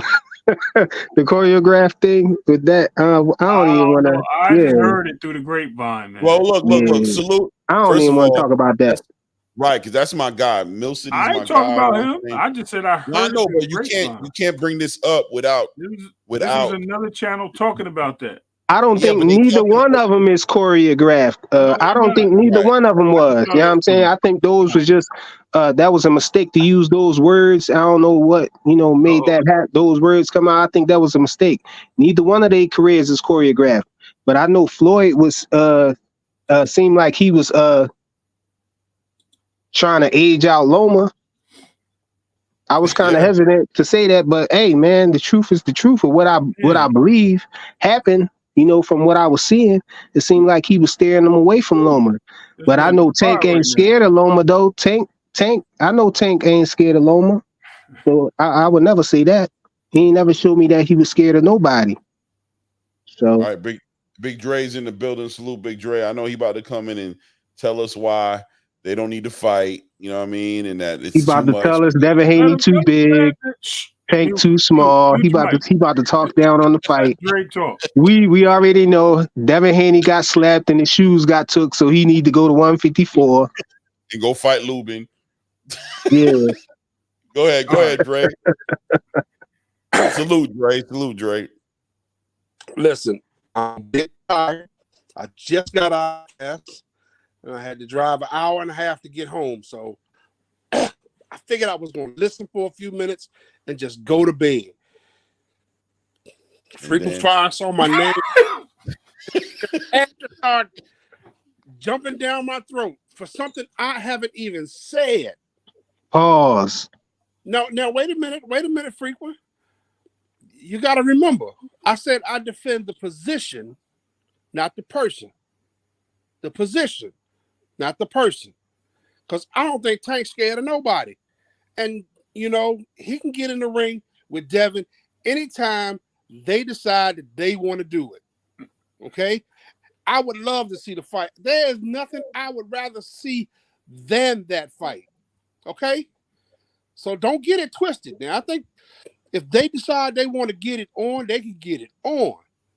But look, though, Dre, he could get acclimated to that division. I'm not saying he got to just jump up there cold turkey, because we know Hanos is not the same as just anybody else up there. You know, where you could just jump up there and fight like Regis or something like that. He got to get acclimated to the division. So, you know, I'm not saying that he got to do it right away. Why he got to get acclimated to the division? I'm saying because y'all scared, because y'all acting nervous. Y'all got that nervous energy. So I'm like, yeah, it's gonna be okay for y'all fighter, man. It's gonna be okay for him. He don't need to get acclimated to the division. Okay, so now I'm feeling that energy too. So then let's let him fight. Let's go. Cause see, are you sure, man? You sure Devin Haney ain't gonna get too big? Listen, if he want to go up there and fight Haney, I ain't got no problem with that. See, because either way it goes, I don't get a dime out of that. But I tell you what, if they do get it on, I got 100 on Tank. Okay. Wait, you sure? We ain't talking about Dranos. We talking about Hanos. I don't care what you call him. Okay. He ain't got man, here we go. There you go. Bradley, he ain't got the Infinity salute Stone. Bradley 68. He said, why should Tank concede anything to Haney? He is the A side. That's what I'm talking about. That nervous energy. Nervous energy. Well, look, Bradley. No, don't let him go. Don't let him go to Saudi Arabia. He might not be able to make Devin move down. Listen. Oh, salute, man. I got somebody in the building right now. Hold up. Wait. Shout out to the inevitable D Block. Salute, man. I'm a big fan of your, you know what I'm saying, of what you do, brother. Thank you for showing up on the platform. Please speak your mind. Well, no, let the other person speak. You know, I think he was saying. Go ahead, Dre. Okay. Again, I don't care when they fight. I don't care where they fight. They can do it in the middle of Times Square. They can do it at Madison Square Garden. They can do it at the Alamo Dome. It don't make no difference. If they decide that they want to strap it up and get out there and put it all on the line, I'm happy to see it. Again, I'll drop 100 on the fight. So you change your mind? You change your mind about the rehydration clause and the catch weights and all of that stuff? And listen, I defended the position of the rehydration clause. Why, Tank? What, Tank never had that position? You wasn't defending. You was making that up, bro. No. I never said that Tank had the position. You keep misquoting me. I defended the position, not the person. Right. He's basically saying that the privileges that come with the position he's in, he's saying how the fight should be able to go down. Oh, Dre, hold on. Dre, hold on a second for me. Bear with me a second. I really want to I want to get the inevitable D Block in on this. I really do. I know we all could get back to it, but I want to hear his opinion. I'm assuming it's on the topic, but let's see what he has to say. Man, you already know I appreciate y'all, man. Thank you so much for letting me in, man. I want to let you know it's D Block, D Town, D City, D-Ville, Baltimore. Thanks. Let's do it. Let's do it. Man, you know what we coming, man. When we talking about Joaquin Davis, we coming with some real shit. We ain't talking about no fake shit, because we the realists. We the realists. We come up and we trying to say something that makes sense. At the end of the day, they can't put nothing that holds us against us, man. They can't try to judge us and put us down, because we trying to speak the truth. A lot of people from Baltimore need to hear this. That's why I talk every day and where I can and where I must. At the end of the day, we got to have revolution. Revolution is who? LB needs to get knocked out. Mayweather needs to get knocked out. Al Heyman needs to move aside. About the kings of Saudi Arabia, the princes, whatever you want to call them. At the end of the day, they got two big ass rocks behind them. It got more. Got nothing. Today was their first show with Tzyu, Keith Thurman, Mr. Romero, Rolando Romero. Tank Davis is leftovers. Cruz, another leftover. At the end of the day, we got to come out with reals, man. We don't come with no fakeness. We coming for the truth. We speaking the truth, and we must see the truth. Tank Davis, the most hyped job ever come out of Baltimore, and I hate to say that because I got nothing but respect for Baltimore. I am a Baltimore Ravens fan. I'm a Ray Lewis fan. I'm a 2000 Ravens fan because they won the Super Bowl with their defense. When you come with it, you come with it. If you don't come with it, don't come with it. Fact. Ho. I don't agree with all of that, bro. He went in, bro. That's, I mean, Hold listen, man. on. I don't He was agree with fair. all of that, man. I wouldn't say that Tank is a hype job. Come on now. I wouldn't say that. It's not about, listen, I don't know, I'm not willing to say hype job, but I do understand the frustration just to say that all this time that's gone by, this man has not been properly tested, man. Come on, bro. It is what it is, man. He on the eye test will always say that Tank is who he is, but at the end of the day, at this point, 2024, he has to fight. He has to fight the people he's supposed to fight. Hold on, bro. I feel like I need to defend Abdul Wahid now. Because y'all talking about he ain't never been tested, man. I saw him fight Pedraza, man. And when he was fighting Pedraza, he ain't look like no pushover, man. Pedraza was in there to win it. Yeah, I mean, Pedraza ain't had no losses. He was at the top of his game. And Tank showed him who was the boss, bro. Hey, Tank put him down. Tank was tested. I think Tank was tested in that fight, man. I can't say that Tank ain't never been tested. Frequent. Without a doubt. Even with Mario Barrios, with Pedraza, he did have those moments, right? But what I'm trying to say is he hasn't fought the fights, and we know the fights that we're talking about. And it seems like right now the frustration is more like it's Tank can do whatever he wants to do, and it seems like whether it's his team or it's him, he's choosing now not to fight these fights, and it's just a frustrating feeling. Like he's not the guy who has to ask. All he has to do is just call it. He could just summon it, and everybody's interested in the fight. So it's just like at this point in 2024, we want to see him fight the fights that we want to see him fight, man. Yeah, I agree with that. I want to see him fight the fights that we want him to fight, now. But I can't say hype job though. Come on now, that's way too extreme. 100%, I agree. I said the same thing. I think Tank knock a lot of those dudes out, man. He just got to fight him. You know what I mean? I want to see Tank fight Loma, bro. I think that's the only fight that I feel like Tank gotta fight for me. You know what I'm saying? Loma, because of the way that Mayweather moved him around Loma, you know what I'm saying? I think he owed Loma that. You know what I mean? But as far as Shakur and them, Shakur and them down. Shakur is definitely in his weight class with a belt. That's one of the fights I want to see, but he don't have to fight Shakur though. I don't think so. Wait. Hold on. That's the problem we got there. That he ain't got to fight Shakur. That's the problem we got going. What has Shakur done, bro? What has Shakur done? Hold on. I've been on the Rise podcast. I've talked to Coach Kenny, myself, personally there. I said, Coach Kenny, do you remember when you flipped that coin? Yeah. You said Shakur was next. And Calvin Ford was saying so proudly, y'all need to leave my youngin' alone. And for all y'all that were talking about my youngin', we coming after you after the Ryan Garcia fight. Facts. And what happened after that? I told Coach Kenny, what happened? Oh, they didn't want the fight. So you telling me Shakur Stevenson, even before the Santos fight, is trying to be this superstar that I know he can be at the end of the day. He comes with pedigree, even if you don't like it. Silver medalist, 2-time champion, is the WBC champion. You didn't like it? I know you didn't like it. I didn't know we didn't like the way he came out. But at the end of the day, you got to respect him a certain degree. You might not like the way he fought, but like they say, can you find me? It's Tank Davis's job to find him, to block him out, try to knock him out. That's why you Tank Davis. You the Tank. So if Calvin Ford is telling you in front of Mills, I know we ain't talking about that other guy, but I'm going to keep it real. I got to keep it real. I don't come with fake shit. If you're telling me that they interviewed him and they said he's a choreographed career, and Calvin Ford, now they split with that guy, that tells you something right there. He got issues. We need the fight. Don't give me no more. We don't need Shakur. We don't need Devin Haney. We need the fight. He's going to be 30 years old. It's time. It's over. Stop giving me Cruz. Stop giving me Romero's. Stop giving me Hector Garcia's. And even Ryan Garcia with hydration clauses. Let's get it on, man. Let me respond to that.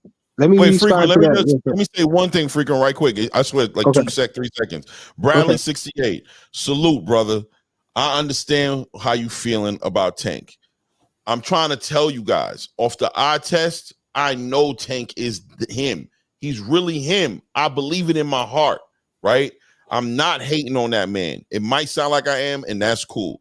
All I'm saying is we want the fights. And I know deep in your heart, you got to want the fight. I know you want the fight, but you wait too long and we're not going to get it. And there's no winning us sitting here acting as if selling the fight down, saying that these fights don't need to happen, that helps him in any kind of way. It just doesn't, man. It doesn't help him in any kind of way. We got to be honest about that, man. That's all I'm saying. I'm sorry, Frequent. Go ahead. Get it off your chest. Yeah, that Calvin Ford thing about him flipping the coin and all of that. I used to argue that point, but I don't argue that point no more because when you really look at it, Calvin Ford don't make the fights. He don't make the fights. He don't have no say so in who Tank fight and who he don't. That's he not one of Tank handlers. He just trained Tank. Who makes the fights? Tank. Who make his fights? So you remember when he asked him the question? Remember when he asked the question? He said, "When are we gonna? Have they ever asked you for those fights? I've never asked for any fights." So that's already telling you right there. He got handlers. That's what I'm saying. That's what I'm saying. Low power. That's what I'm saying. That's what I'm saying, though. But that's what I'm saying. I'm just responding to that. You say Calvin Ford flipped the coin. No. Coin flipped me. Well, Coach Kenny, they the coaches, bro. They don't make the fights. So him flipping the coin is just like what Bill's doing running around here. You know what I'm saying? Just promoting. That don't necessarily. He don't have the power to make Tank fight nobody. All right, let me jump in here, guys. Let me jump in. Hold on, I ain't finished addressing it though. I know you're saying. I gotta address the rest of it. But also, let's let go ahead. Let's let Inevitable respond too. All right. So what I want to say is, even though they may not make the fights, they also can request fights. So it doesn't matter if they're making it off a coin. They still have the right to request it based on what they want and what they see in their future. Most people get moved that way. That's why they said they pick their fighters and pick their fights and pick their matches. That's how they move. So at the end of the day, we can't really use that as an example, but I'm going to leave it there. Y'all can go ahead. Yeah, I was going to say, let me hurry up and say this because I already feel weird defending Tank right now, and I'm a Devin Haney fan. But what has Shakur done at 135 though? Shakur ain't do nothing at 135 but fight one person named Yoshina, whatever. Who was he? Ranked number 6 or something like that? Yoshina? Come on, man. He just hopped up there to get in the way when Devin Haney was trying to fight Tank Davis. He got in the way trying to fight Devin. And then ducked the 25%. He only had one fight up there. He didn't even belong in the negotiations for real. He was just trying to fight Tank. You know what's crazy, man? All of this just makes me reminisce about Terrence Bud Crawford. When they said Terrence Bud Crawford was like, well, he has to fight for a title. Okay, he won the title. Shakur Stevenson won the title. Well, he has to bring, publicity. Well, he had 10,000 people at his fight before. Well, he's not really rated out there. Well, Terrence Bud Crawford fought everybody in front of him and knocked everybody out. Now, Shakur Stevenson is totally different than Terrence Bud Crawford. But I'm saying this is, for me, making it feel like we talking about Terrence Bud Crawford versus Errol Spence again. Bro, why do Tank have to fight? Why do Tank have to fight Shakur and Shakur is retired right now? Oh my God. He not even in boxing, bro. You going for that? He not even in boxing. We gotta take reality for what it is, man. Right now he's retired. Has there been a legalized paper where it says they're retired? Has the WBC come out today and said we're not. He's not the champion anymore. He's retired. Has anybody top rank said he's retired? We already know. We heard this from Teofimo Lopez. Yeah, I was going to say it don't matter if he did or not because they came out and said Tio was retired, but he still was back, right? So he retired, bro. He said it. Michael Jordan. He said he was retired. Until he come back. And 30 days later, he got a fight. It don't make no sense, man. But Shakur can retire. He can unretire. If he actually retired, he would have sent the notice like he did when he wanted to fight Devin. Sent that notice to WBC. Says, I am officially retiring and I am giving up my belt. That's the only way he's going to officially retire. So unless he gives up the belt, I don't believe a word on Twitter. The point is, though, we talking about Tank having to fight him. He out here playing. What Tank got to fight him for? He ain't even. He out here playing around, bro. I already told you, man. They're playing games, man. Tank Davis' team is playing games, man. Shakur playing games. He talking about he retired, bro, and got everybody thinking he retired. Oh, is he retired? Is he not? And come on, he need to rematch De Los Santos. That's what he need to do. It'd be a good move. He said he could. His last interview, he said he would like to rematch. Or Tank could fight him, or Tank could fight Frank Martin or Loma. I really want him to fight Loma, but Loma lined up with Kambosos already. So, at the end of the day, what I really want to put out there, and maybe you guys can jump on this, I'm interested only in the fight because Tank made a wish list last year and said 2024 he's coming for 3 people. Right now, we already know he's not getting 3 fights. He's going to have 2 fights this year because he's already moving into the summer for his first return. His first hit list member was Devin Haney, not once but twice. His second was Lomachenko. His third is Shakur Stevenson. At the end of all this, Shakur is now retired for whatever reason. Loma has a fight with this in the same time frame as Tank with Kambosos, so that's a possibility. And Devin to be tied up before that too. So by the time everything frees up, Devin has a mandatory at his next fight, which will be within that time frame too. So what are we really talking about? That's what it comes down to at the end of the day. So I mean, Shakur had that stinker with De Los Santos though, so I think he need to prove himself before he fight Tank. Well, it is what it is. But at the end of the moment, what we're looking at is everybody's tied up with their own personal things. This is why we said people move certain ways, and these fights are not getting made because they're scheduling things and they got all these mandatories and all this. These things are getting away too. So hey, listen, if they want it to happen, they'll make it happen. I mean, I just don't want it to happen. Like I said, I don't want another Pacquiao, Mayweather. I don't want another Spence Crawford. I want the fight while it's hot. I want while the kettle is hot, right? I want it now. So if I can get that Sugar Ray Duran, if I can get that Sugar Ray Hearns, if I can get that Hagler Hearns and Duran Hearns, I don't want the Sugar Ray Leonard Hagler, right? I'll take it because it was a good fight. But I don't want it at that late in the career. I want it early. I want it while they're in their primes, while they're able to get it done, and we can see that. And they still have time to make up their careers. That's the point. You know, a big example is Joshua and Wilder. That's the fight we wanted. Right. If you're a legit heavyweight, you know, or a boxing fan, you know, and look what happened. And I feel like this is going to happen to Tank Davis again, to what happened to Wilder. You know what I mean? He ends up saying, I don't need their money. I got my own train. But let me tell you something, Wahid Davis. Who are you going to make $20 million or $30 million with? Since you're demanding that. That's why you didn't fight coming up. Do you think Prime is going to pay you $30 million or $20 million? Do y'all think that? Do y'all think that his next fight, he's going to fight and he's going to get paid $15 or $20 or $25 million? Anybody? Do you think that the offer from Saudi is actually real? I mean, they said they're going to pay. Oh, come on now. Wait a minute. Now, let me speak. They putting you trying to put that smut on Turkey Al Sheikh jacket, bro. All I'm saying is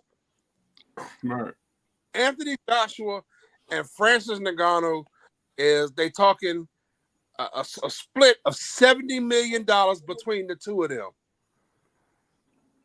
Do you think that in anybody's mind that fight is worth $70 million? Period. So what? If they got the bread, they got the bread. All right. Again, and I mean, you only you're worth whatever somebody's willing to pay you, and I ain't got no problem with that. These are the I narratives. ain't got no problem with that. Go ahead, Jerry. I can't see that fight. I can't see that fight being worth $70 million. Okay. So let me okay, throw I this out can't there. see. Let me throw this Okay. out. Well, they see it. They see it. We got too much speculation going on in the boxing game today, and I talk about speculation. I think in the last I was on another panel. I talked about speculation, and a guy told me Ryan Garcia is going to be that dude, and he's going to fight Devin Haney. Now, right now, it looks like it's going to happen, but it didn't look like it was going to happen. So he predicted it, right?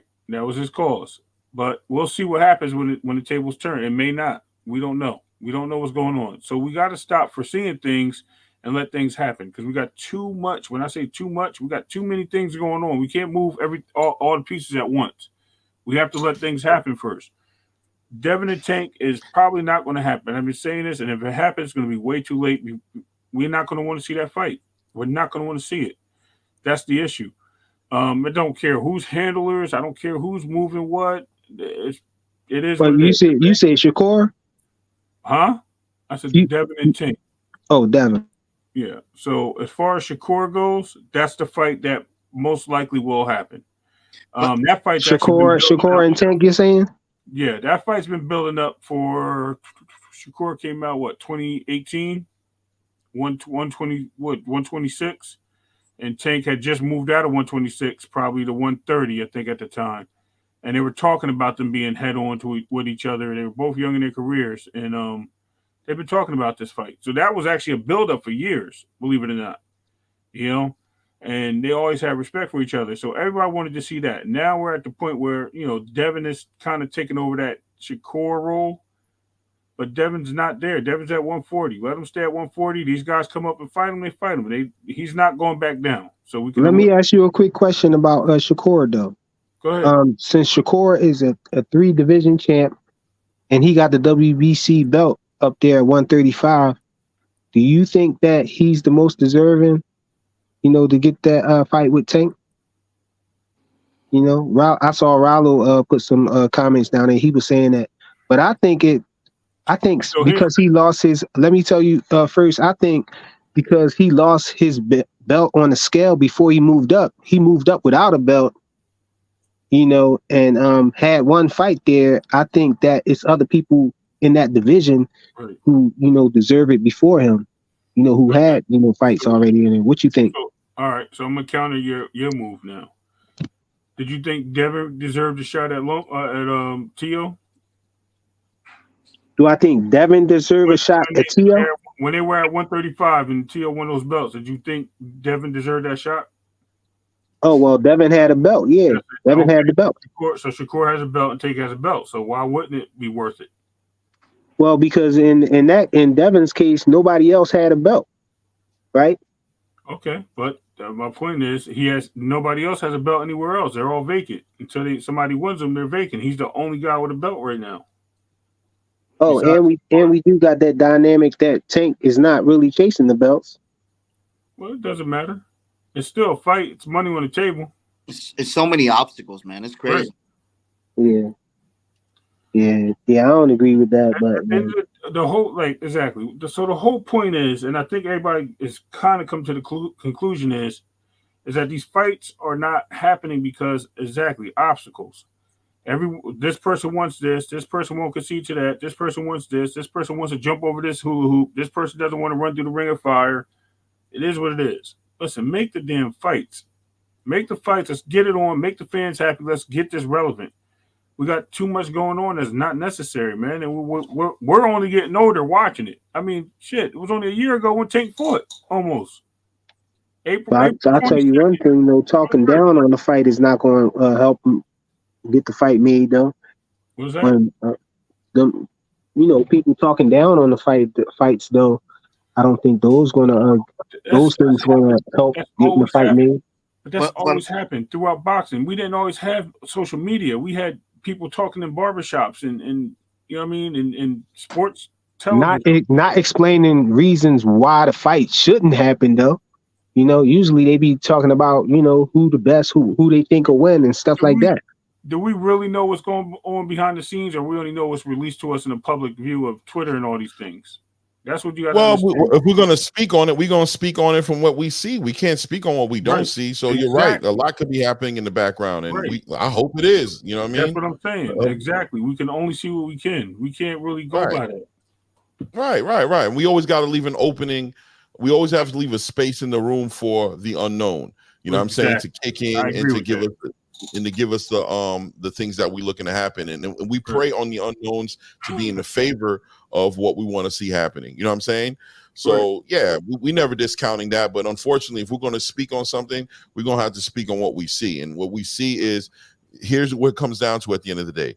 Tank's team has made it clear that they're the A side, and they've made it clear that they don't take offers, they only make offers. So at this point in the game, it's reasonable and fair to put the blame on his shoulders if something is not happening. One more. You forgot one more. They've made it clear that it won't happen unless they say it happens. So we have to wait patiently.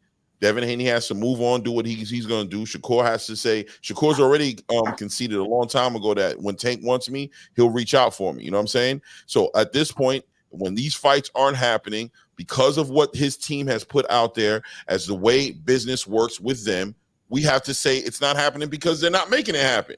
Right. They got to take that too. That comes with the A side privilege. That comes with the whole entire, y'all going to do it when we're ready to do it. Okay, we're going to respect it. And when we're not seeing it happen, we're not going to point at Devin. We're not going to point at Shakur. We're not going to point at Frank Martin. We're not going to point at Lomachenko. We're not going to point at Tiafimo. We're going to point at the man who's supposed to be taking the fights off, which is Tank Davis. Salute, respect to that man and everything he does. But on boxing, we're going to have to hold him accountable to what he says. It's only fair. Right. It is what it is. I know he better be fighting Frank Martin next, or somebody getting cooked. He fights De Los Santos. What's the? That's acceptable too to me, but yeah, Bradley 68, right? I hear you. So I'm gonna put your message up on the board. So you the A side, you would concede your power. What power is he conceding? He's not making an offer. Exercise your power. Exercise your power as the A side and make an offer. Put it on the table. Y'all want this fight? This is how I want the fight to happen. These are the conditions that I want. That way, at least Devin Haney can accept or pass on it. And if he passes on it, then y'all can point at him now and be like, he's not taking the offer. But you guys are making an imaginary offer out there saying that Tank wants to fight at 135. Tank don't wants rehydration clauses. Tank wants all this. But where's the offer saying this? Where's Tank saying this? Where's his team saying this? They're not saying that. So you guys can't keep doing that. It's not about killing Tank. We're just holding him accountable. Make the offer. You keep saying you guys are acting like he's made an offer as an A side and the offer's been rejected. You guys have to own the fact that nothing has come from that camp as far as this fight is concerned. Come on. Let's sum it up. Hold on.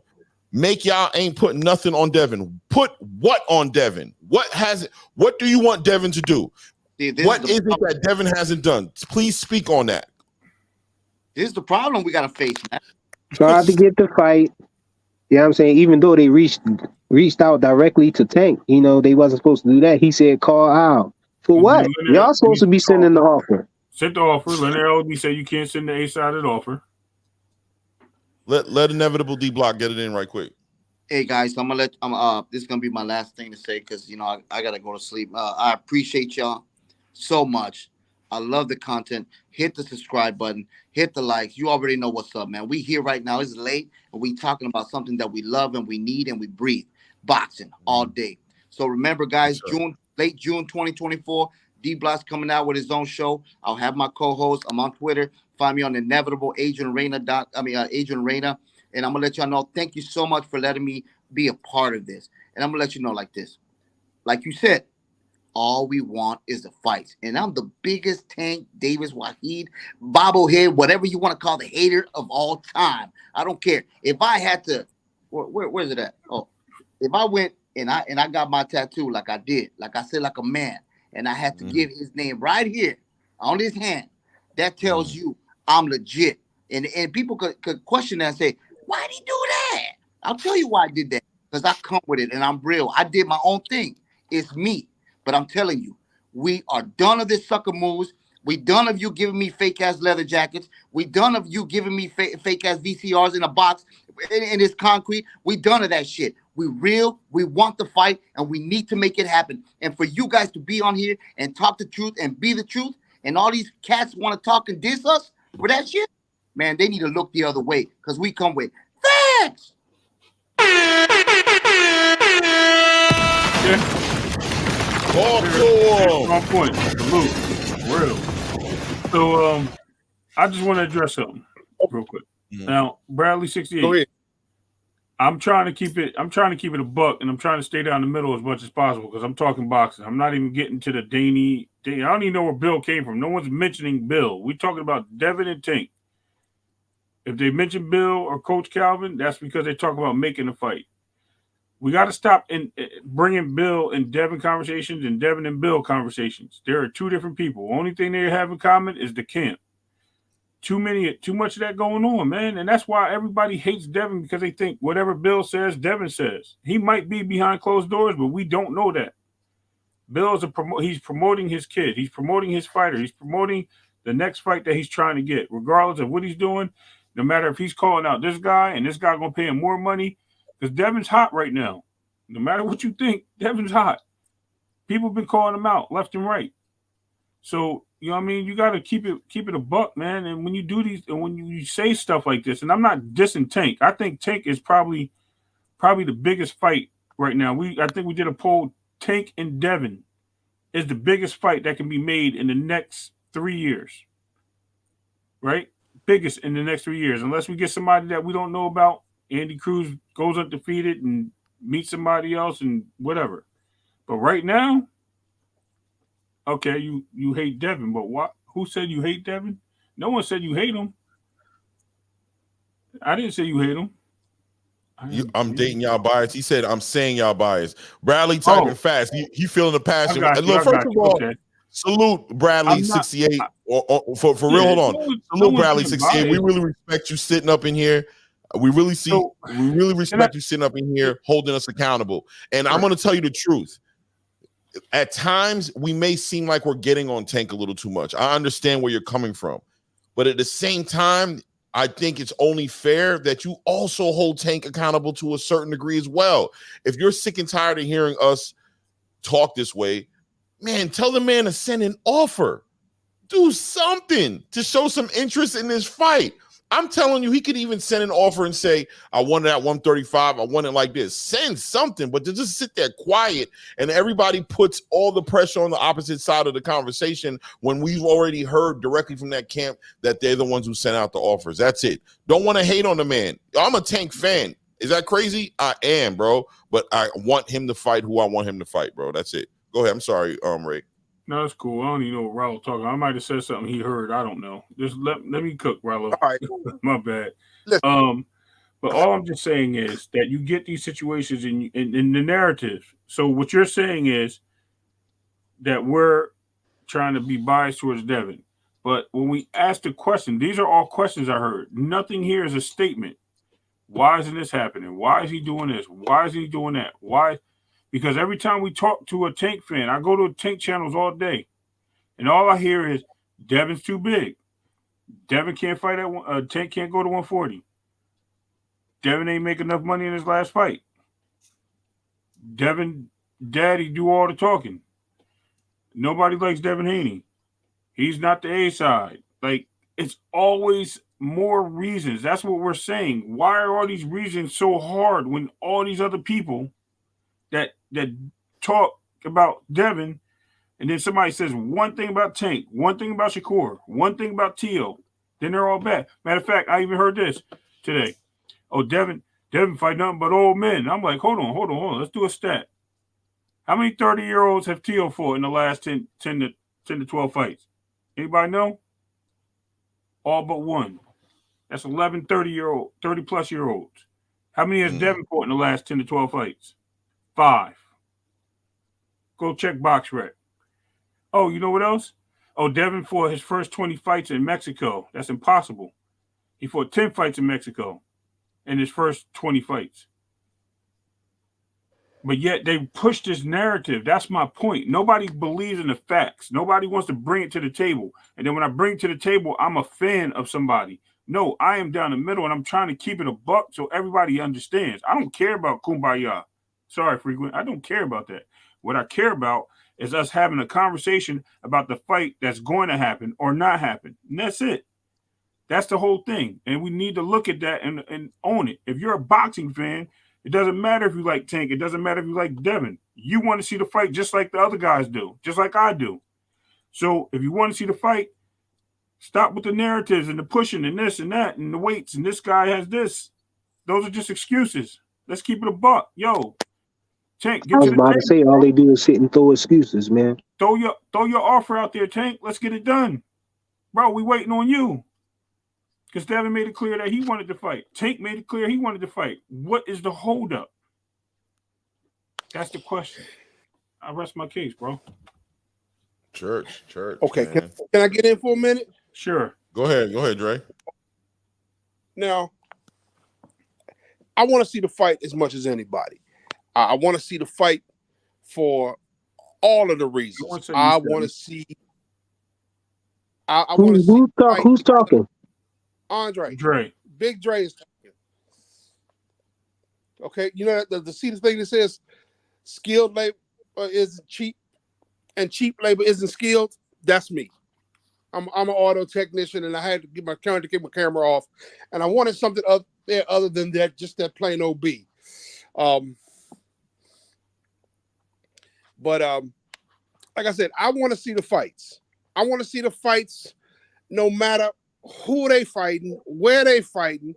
You know, they can fight in somebody's backyard. I don't care. I want to see the fight. Okay? Irregardless of the weights, the reasons, the weight classes, that doesn't interest me. I don't care. I would love to see that fight. And when it all boils down to it, I can't make that fight. I'm not the person in charge. But I can call everybody I want to and scream at the top of my lungs that I want to see the fight. That doesn't make it's going to happen. Now, Devin's camp came out and said they legacy. We want all the belts. We want all of the recognition. Fine. Get all the recognition. Keep rolling. But then all of a sudden you changed your mind and now you want a real big money fight. Because Tank's the biggest reason you want to fight Tank is because you know you're going to get paid. And I got no problem with that. Because when I roll up to check your car out, I want to get paid. I'm good at what I do. I want to be paid like that. So I understand. I'm in it for both camps. I truly am in it for both camps. You know, legacy, yeah. Fine. Grabbing that bag, oh yeah. Gotta grab that bag. You know, the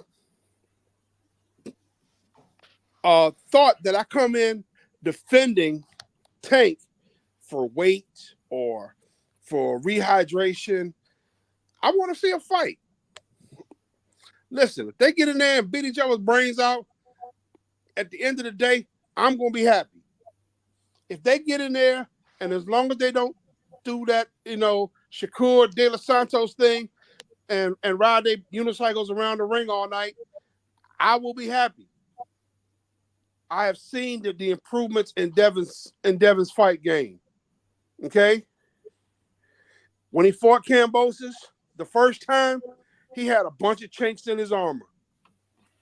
When he fought Kambosos the second time, some of those chinks disappeared. When he fought Lomachenko, the boy couldn't fight off his back foot to save his life. When he fought Regis kept him on his back foot. Couldn't hit him, but he kept him on his back foot, and he proved that he can fight off his back foot. So I see the evolution of Devin. He is getting better. You know, So yes, I want to see him fight, and I think his next fight should be whoever. I will buy it. I will watch it.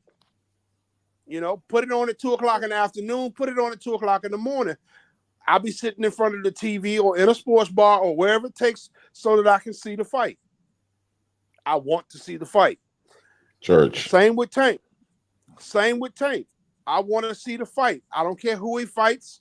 You know, if he fighting, you know, the janitor from the local high school in a backyard in Texas somewhere, I want to see the fight. There's a chance somebody go get knocked out. I want to see the fight. All right. Salute, Dre. We appreciate that, man. Definitely. We all want to see the fight. Bro. And Bradley 68, yeah, man. Devin should get paid well because he deserves the money. He should get paid well. You know what I'm saying? Why not? You know what I mean? He should get what he negotiates. What he negotiates, what it worth, is what he's worth. But at the end of the day, you know, this conversation always comes back to it. Before we can talk about anything, there has to be a negotiation on the table. There has to be an offer on the table. There has to be something there showing interest in the fight. And until that happens, you know what I mean, we can't even get to the next step. And that step that we're talking about, where we're at right now, the step that we're at right now, the ball is in Tank's corner right now. Right now. Once he puts out the offer or whatever he does, then we move on to the next step. Maybe at that point, now Devin will start to be held more accountable for his part that he has to play in making this fight happen. But until that offer comes on the table, where we are right now in this part of the process, it's definitely on Tank, in my opinion, in this part of the process. Yeah, well, these closing statements, right? We about to wrap it up. Yeah, pretty much, man. Tevin don't sell. He has a big hand. Yeah, I feel you. I was going to say, that I don't know why we still talking about this fight between Devin Haney and Tank. But then I thought about it though.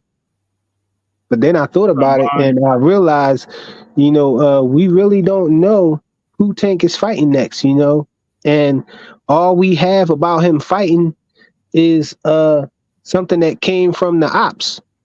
You know, that came from Oscar De La Hoya, his publication or whatnot, Ring magazine. So that might not even be, you know, the credible source to go to for something like that for a Tank fight. You know, actually, I really don't think it is. So he might not even be about to fight. And then we got Devin Haney in talks with Ryan pull out Garcia. You know what I'm saying? He about to pull out. Pause. Yeah. Hashtag no kids. Yeah, his pull out game crazy, man. He ain't about. I don't got no confidence in that fight happening either. I think he gonna make up some excuse or whatever. He gonna make up a fake Pacquiao fight or something to get up out of there. So they both not. We don't know who either one of them fighting. All we know about Devin Haney is Sandor Martin.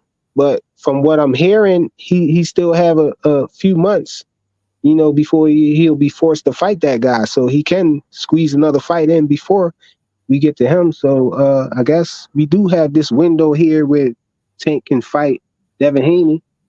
But I just think that all of the excuses that people throw, and, you know, not really from Tank's camp, though. Tank, they just quiet, you know. So like you said, Claymore, yeah, I agree with that now. Thinking about it, you know, they ain't sending no offers or nothing. They not saying anything about it, you know. Right. They just real hush over there. And then you got you know, people putting all of the weight on Devin Haney's side, Devin and Bill Haney's side, you know, saying, oh, they got to call Al and all of that stuff, you know. And then you got a lot of the Tank fans running around, you know, just throwing excuses, man.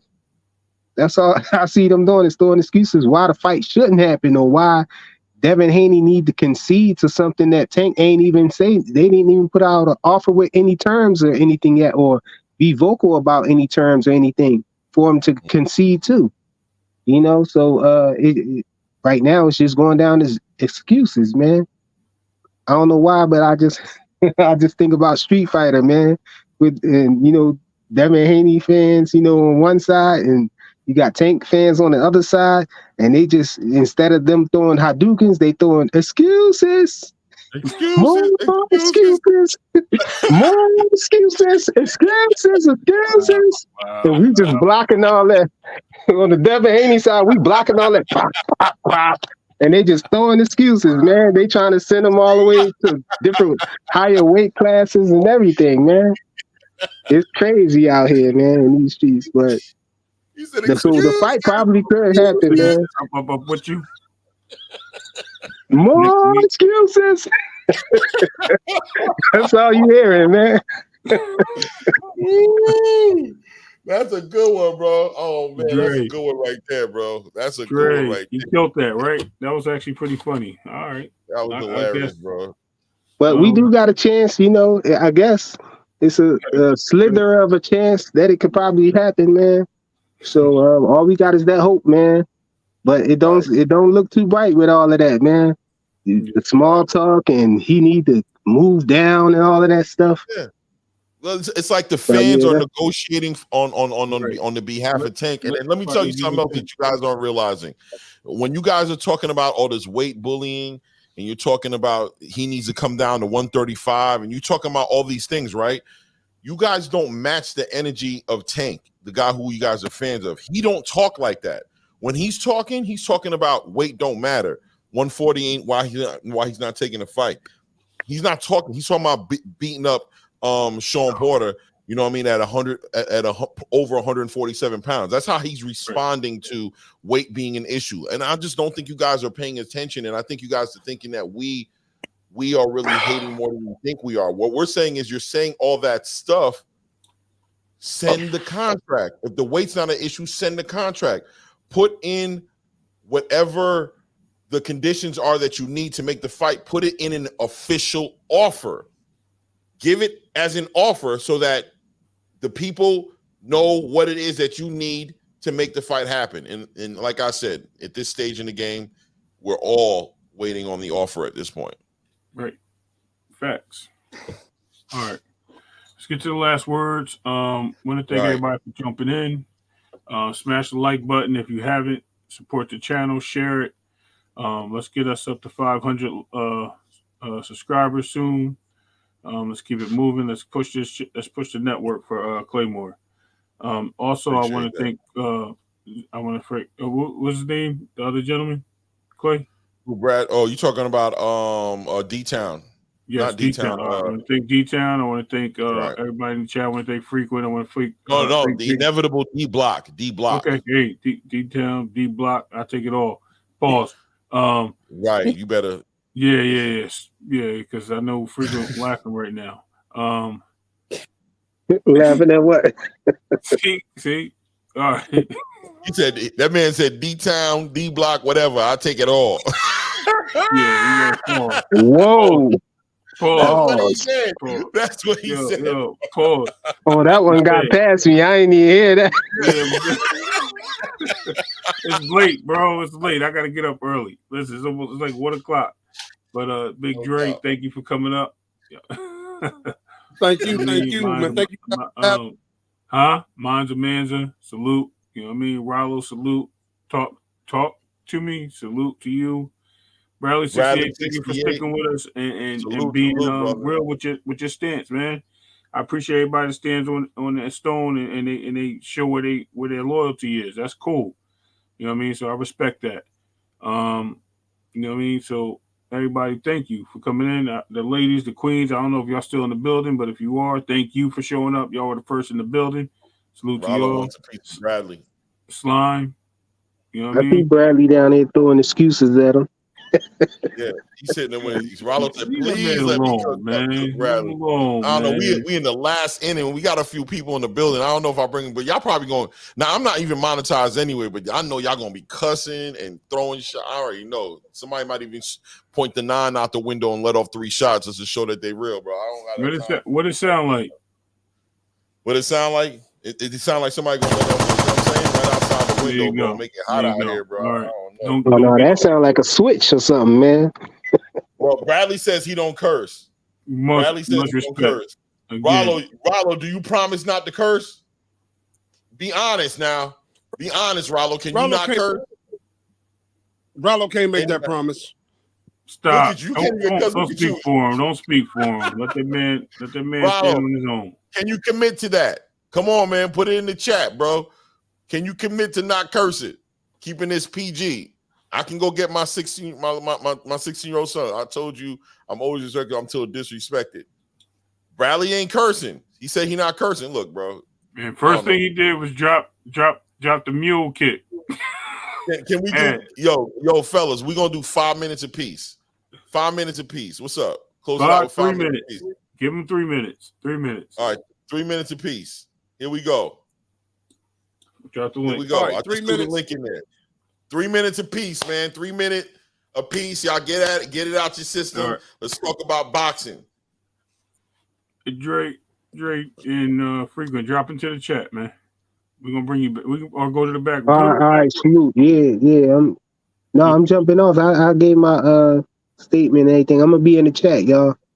All right, no doubt. Yeah, I'll jump into the chat, man, because ain't no biggie. But I appreciate y'all letting me come on and speak my mind. Because I really do love this sport, and I've loved it for a long time. And like I said, I don't care who they fight. I just want to see the fights. And I got to get up in 4 hours, so I'm out. All right, man. Talk to you soon, brother. Thanks for coming up. All right, y'all in the back room yet?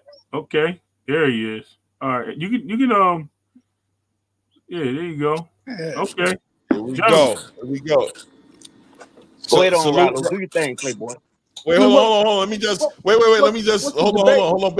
Wait, Rollo. Wait. Ayo, Bradley, salute. Thanks for hanging out, sharing your mind. I'm sorry if I look like I'm always hating on him. I'll work on it, bro. But I want to see the fight. You know what I'm saying? No, you can't work on the player. That's just who you are, player. Ain't nothing. It is what it is, man. It is what it is.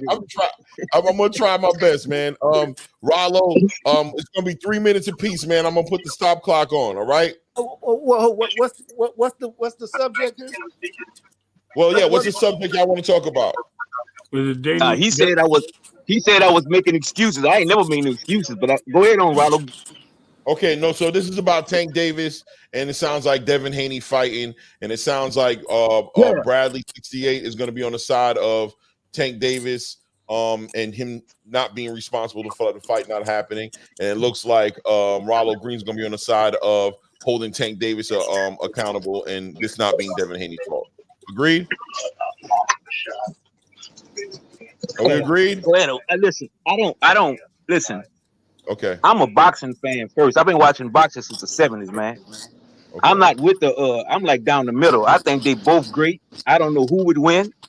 I think if Tank starts smiling in the ring, Tank got him. Devin a hell of a fighter. But it's like y'all be just biased, man. And Rollo, I listen to Rollo on Fanon. I mean, I think that's where you made your mistake at. Wait. You listening to me being muted. 3 minutes. Rollo, let him get his 3 minutes. That's where you made your mistake. Yeah, it's like y'all, I heard him say he used to box and all that, and y'all be calling who Tank fight bombs. How you gonna call professional boxers bombs, man? People die in the ring from doing that. You know what I'm saying? I don't believe in disrespecting boxers because them licks hurt, man. You know what I mean? So for y'all to be saying like Tank's scared and he didn't send the when Devin sent a 25% to Shakur, I ain't hear nobody say nothing about that. Y'all took it. Shakur should take it for legacy. Legacy, my butt. You trying to make some money, man. So make the most money as you can, and hopefully Tank will fight Shakur. Hopefully he'll fight Devin. And if they don't, I'm still gonna watch boxing. So y'all two could be in the ring boxing. I'm gonna watch it because that's how much I love boxing. I'm not a fan of like a certain fighter. You know what I'm saying? Go ahead on, Playboy. All right. So you good? All yes, right. Sir. Thank you. See, now you done got up here and got the switch in your narrative now because ain't no mute button. But I'm going to get you anyway. Look. So with the 25% with the Shakur, yeah, he's supposed look what he's doing now. He's crying about retiring because he can't get his hand on no belt. But you just had a chance to get all the belts with one fight. Yeah, you should have took that 25%. So he ducked Devin. if Tank send Devin a 75-25% fight and Devin say no, the nigga Devin is a duck. Because what happens is you position your see, Devin had to take that deal with Kambosos. I believe he said he took 22%. But now he is in the position where everybody's saying his name. They wasn't doing that before the Kambosos fight, before he became undisputed. He put himself in that position to be the king, but he got one sucker in his way, which is Tank Davis. Tank won't send the contract. All he doing is sending threats over Twitter. He want 2 Ferrari Lamborghinis. He want a 10%. This is where I'm on Tank's top. Because you saying everything but let's fight. One side saying, man, let's fight. Send the contract. Y'all keep making excuses that they ain't even say. How y'all coming up with excuses that the A side ain't even came up with? We don't know what the A side won't because they won't send the fight. They won't even attempt to make. They had Eddie Hearn get in contact with them and tell me he had the Saudis. Y'all talking about is the Saudi money real? Go ask Wilder and Joshua them, is it real? Go ask Big Baby, is that money real that the Saudis pushing out for that fight? You see what I'm saying? So what y'all saying is excuses of why not to make the fight. And one side is collecting belts. Got all the belts on your watch at 135. For 5 years, y'all talking about he ain't in the weight class. Well, how long was he supposed to stay at 135, boss? How long? He got all the belts. Ain't nothing else to do. So he moved up and went and fought the champion at 140. Y'all talking about no, that's the rules. If you make 140, that's the rules. Y'all want to bend rules. What y'all are saying is Tank can't beat that man and stay in the rules at the same time when y'all asking for a rehydration clause. That's what you saying. Because Devin Haney ain't breaking no rules at 140. You see what I'm saying? Ain't nobody talking about what Bud weighed on the night of coming in and fighting. I got a minute left. You done, yeah. Yeah, ain't nobody talking about what Bud weighed the night that he fought. Spence. Why is it? Oh, it looked like Bradley wanted to put in some information. Bradley, you're on mute, so if you want to come, go ahead. You can hear me? Yeah. All right. Yes, sir. So Devin made 135.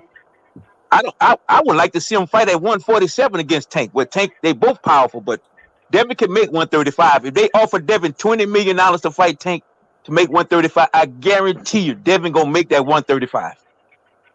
Tell me I'm lying. You lying.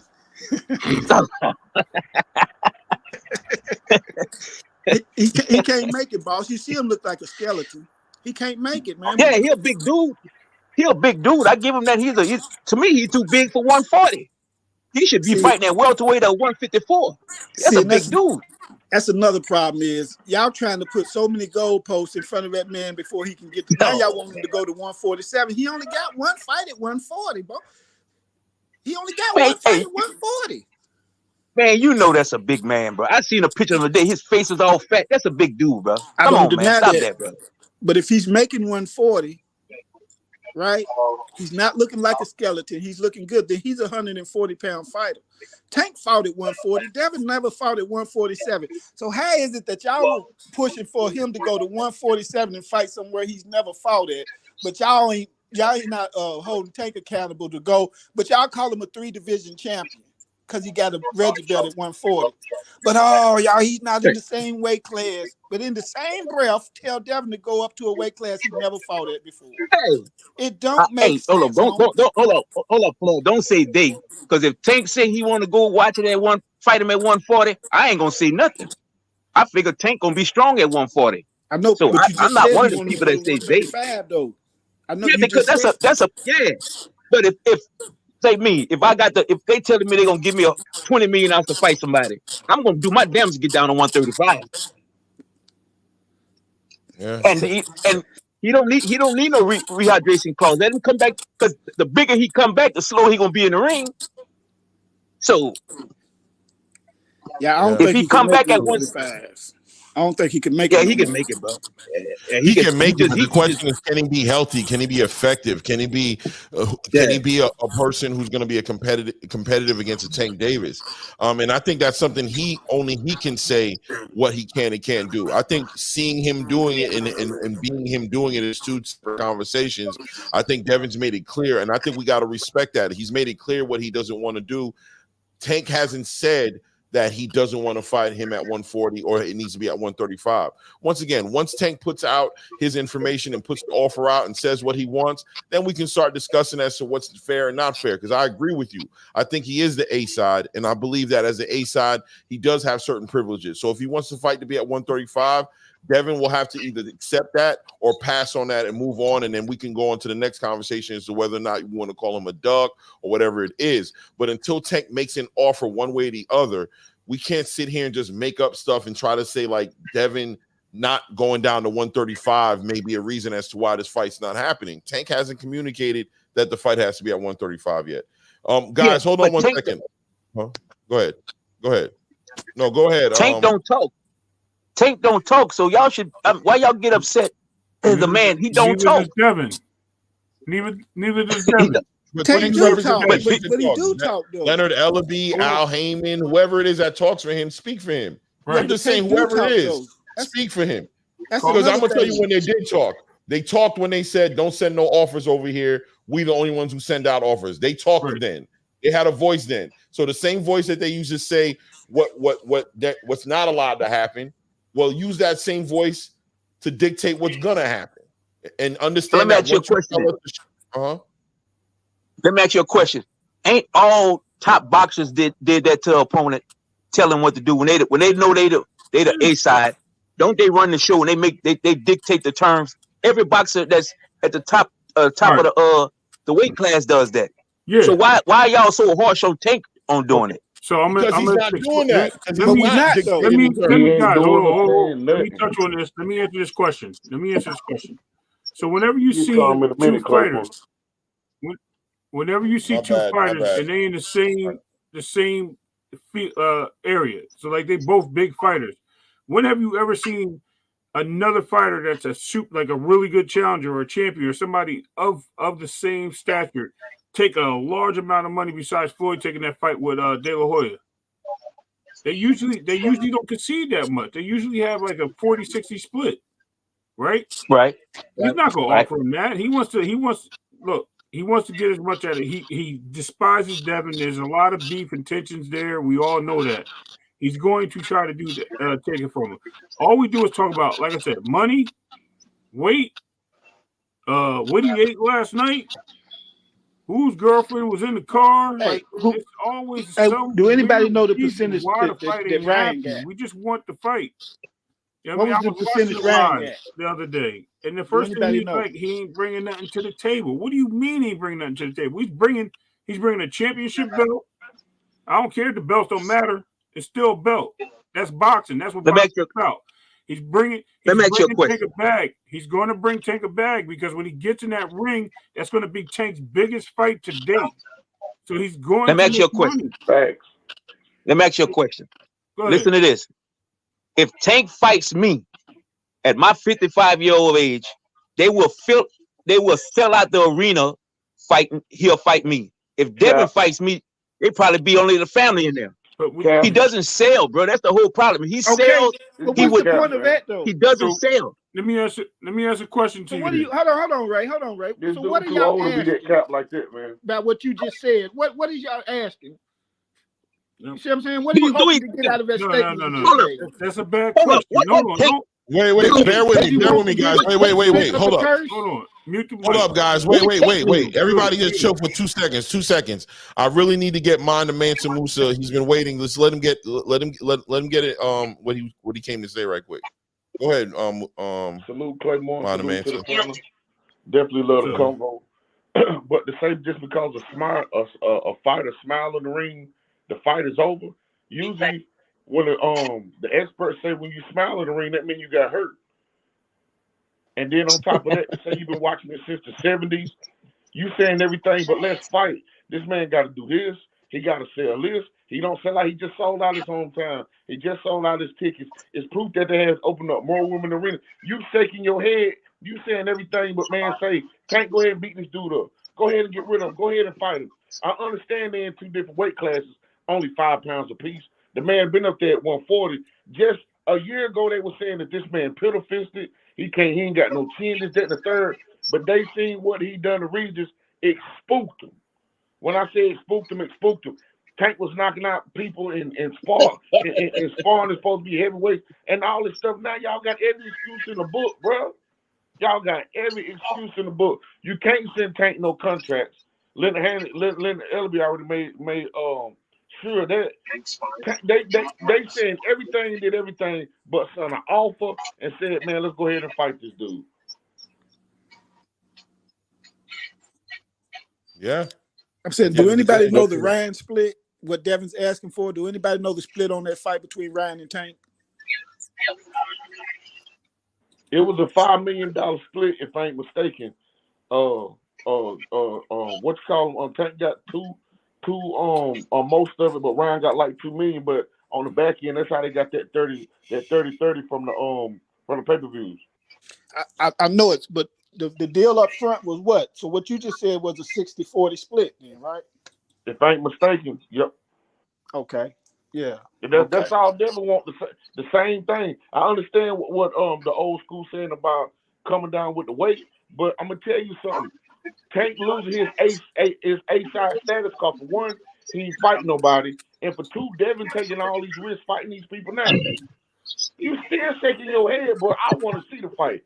I don't think Devin deserves a 60-40 split. Just like you said, Claymore, what can we do to make the fight then? Yeah. Who said Devin deserves 60-40? And you know how much who said I am. Who said I didn't want to see the fight? What you said and everything. So that was my question. Devin don't say he just sold out. Devin been on pay-per-view. Name another fighter Tank don't fought that done been on pay-per-view. Stop it, bro. Stop playing. I'll leave off right now. Name another fighter Tank done fought that been on pay-per-view. Go ahead, I'll wait. There none. Not one of them. Done. He done. Hold up, time out, player. He gets the sale. Tank gets the sale. We understand that. He don't need no. Tank don't need nobody with him. Tank don't sell it by himself. I called him now. So if he don't need nobody, what's the problem with him and Devin? When Devin make the most money out of every fighter he don't fought, Devin is the most popular. So what's the problem with making a fight then? Go ahead. Right, exactly. Hold up, player. But for some reason you think I hate Devin. They both great. I don't even know who gonna win. Hey, I'm talking about making a fight. Yeah, that ain't what we saying. I don't make them choices. I want if Tank want to fight him at 140, I'm down for that. Okay. Hey, I don't care. Old school. Why does Devin have to hold up to this draw standard when other 30 fighters that fought Tank don't? Thank you. Tank's next fighter. Matter of fact, Tank can't fight nobody outside of Bud that's gonna hold up to Devin draw. You see what I'm saying? So it backs y'all in the corner because Tank's next fight, no matter what y'all say I do, is not going to have the pay-per-views that Devin has had. It's not going to have the gate that Devin has had. Man, stop. Now, come on, now, stop that, player. You know Devin is nowhere in the league when it comes to pay-per-view to Tank. Stop that, player. You exaggerate now. That's not what I'm saying. I'm saying that's the only thing y'all can bring up. Okay, you know what? Listen to me. I give you that with pay-per-views. I give you that. That's not the argument. Pay-per-view with Ryan. And what Ryan do after that, Ryan flop. Right. But at least Devin Haney has had multiple pay-per-views. What any other pay-per-views he done fought? None. Even if he fight Ryo ain't been on pay-per-view. Even if he fought Frank Martin ain't been on pay-per-view. Even if he fight Eastside Cruz again. Right, there's no better to fight. So what there's no better to fight. Tank is the sale, man. Y'all smarter than this, man. Come on, stop it, man. Tank is the sale. Are you not listening to what I'm saying? No one didn't say he wasn't. By the standard that you're trying to hold, nobody can uphold that standard and even come close to Devin. So when Tank pick Ryu or whoever, Shakur or whoever, they're not going to have the pay-per-view sales or the draw that Devin brings. So how is it that Tank can be allowed to fight anybody else going by the standards that y'all holding against Devin? Do you understand that? Yeah.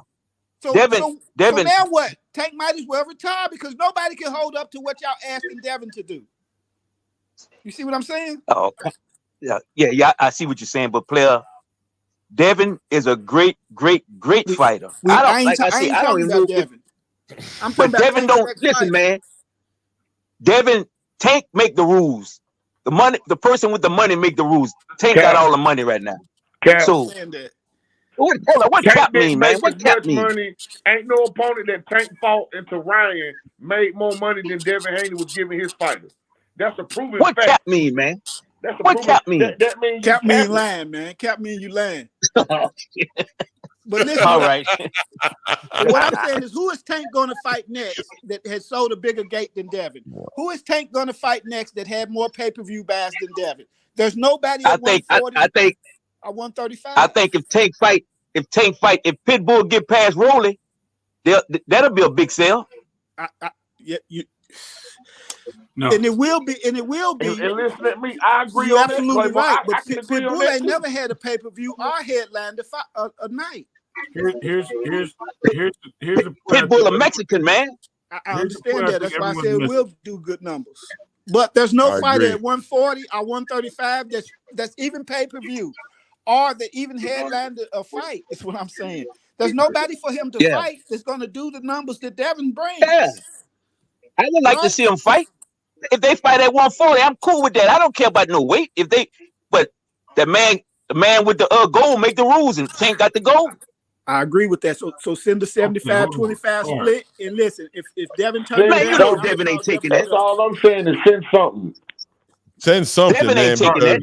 If Devin ain't taking down, that. then he's a duck. I bet you he will. Devin ain't taking that. Claymore, that should be the next next something you put out. Send something. I bet you he will take it.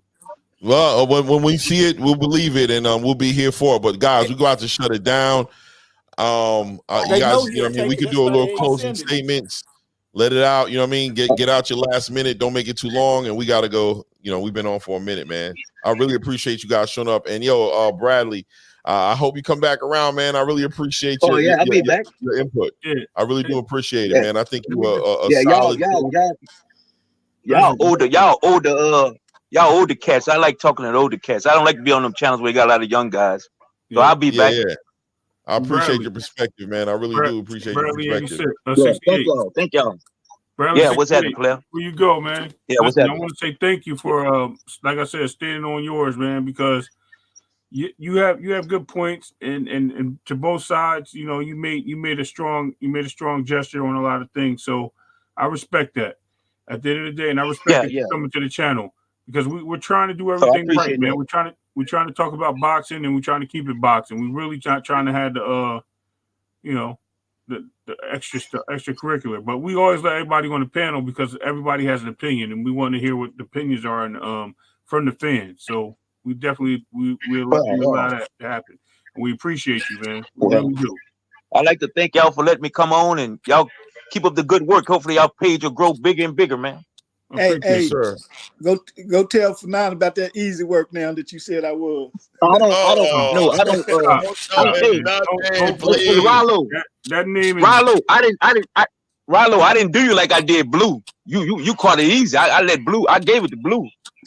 Come on, man. Hey, you can never give it to somebody standing on Tank's side when it comes to Devin because it's Cap on Tank's side. That's what I'm saying. It ain't number facts on Devin's side. It's Cap on Tank's side, man. They scared.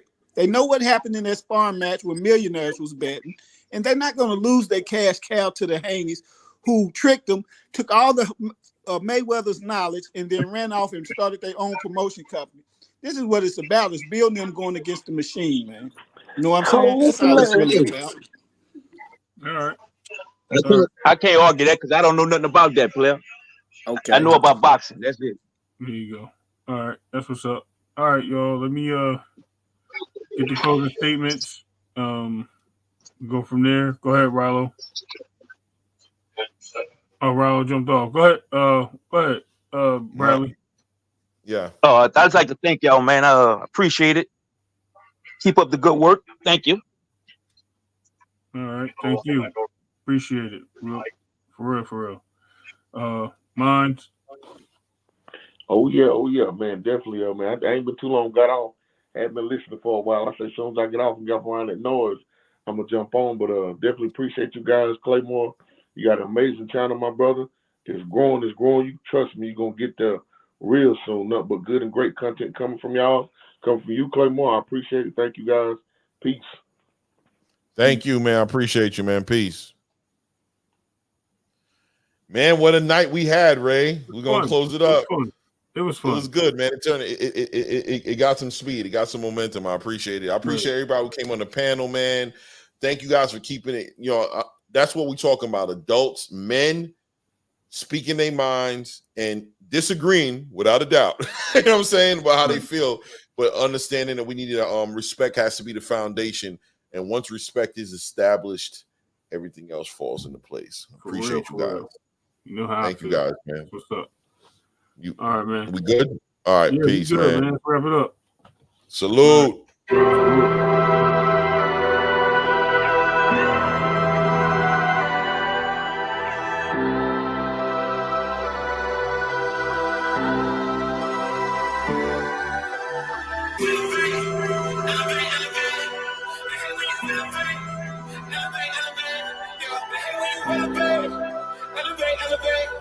They hate when you elevate, yeah.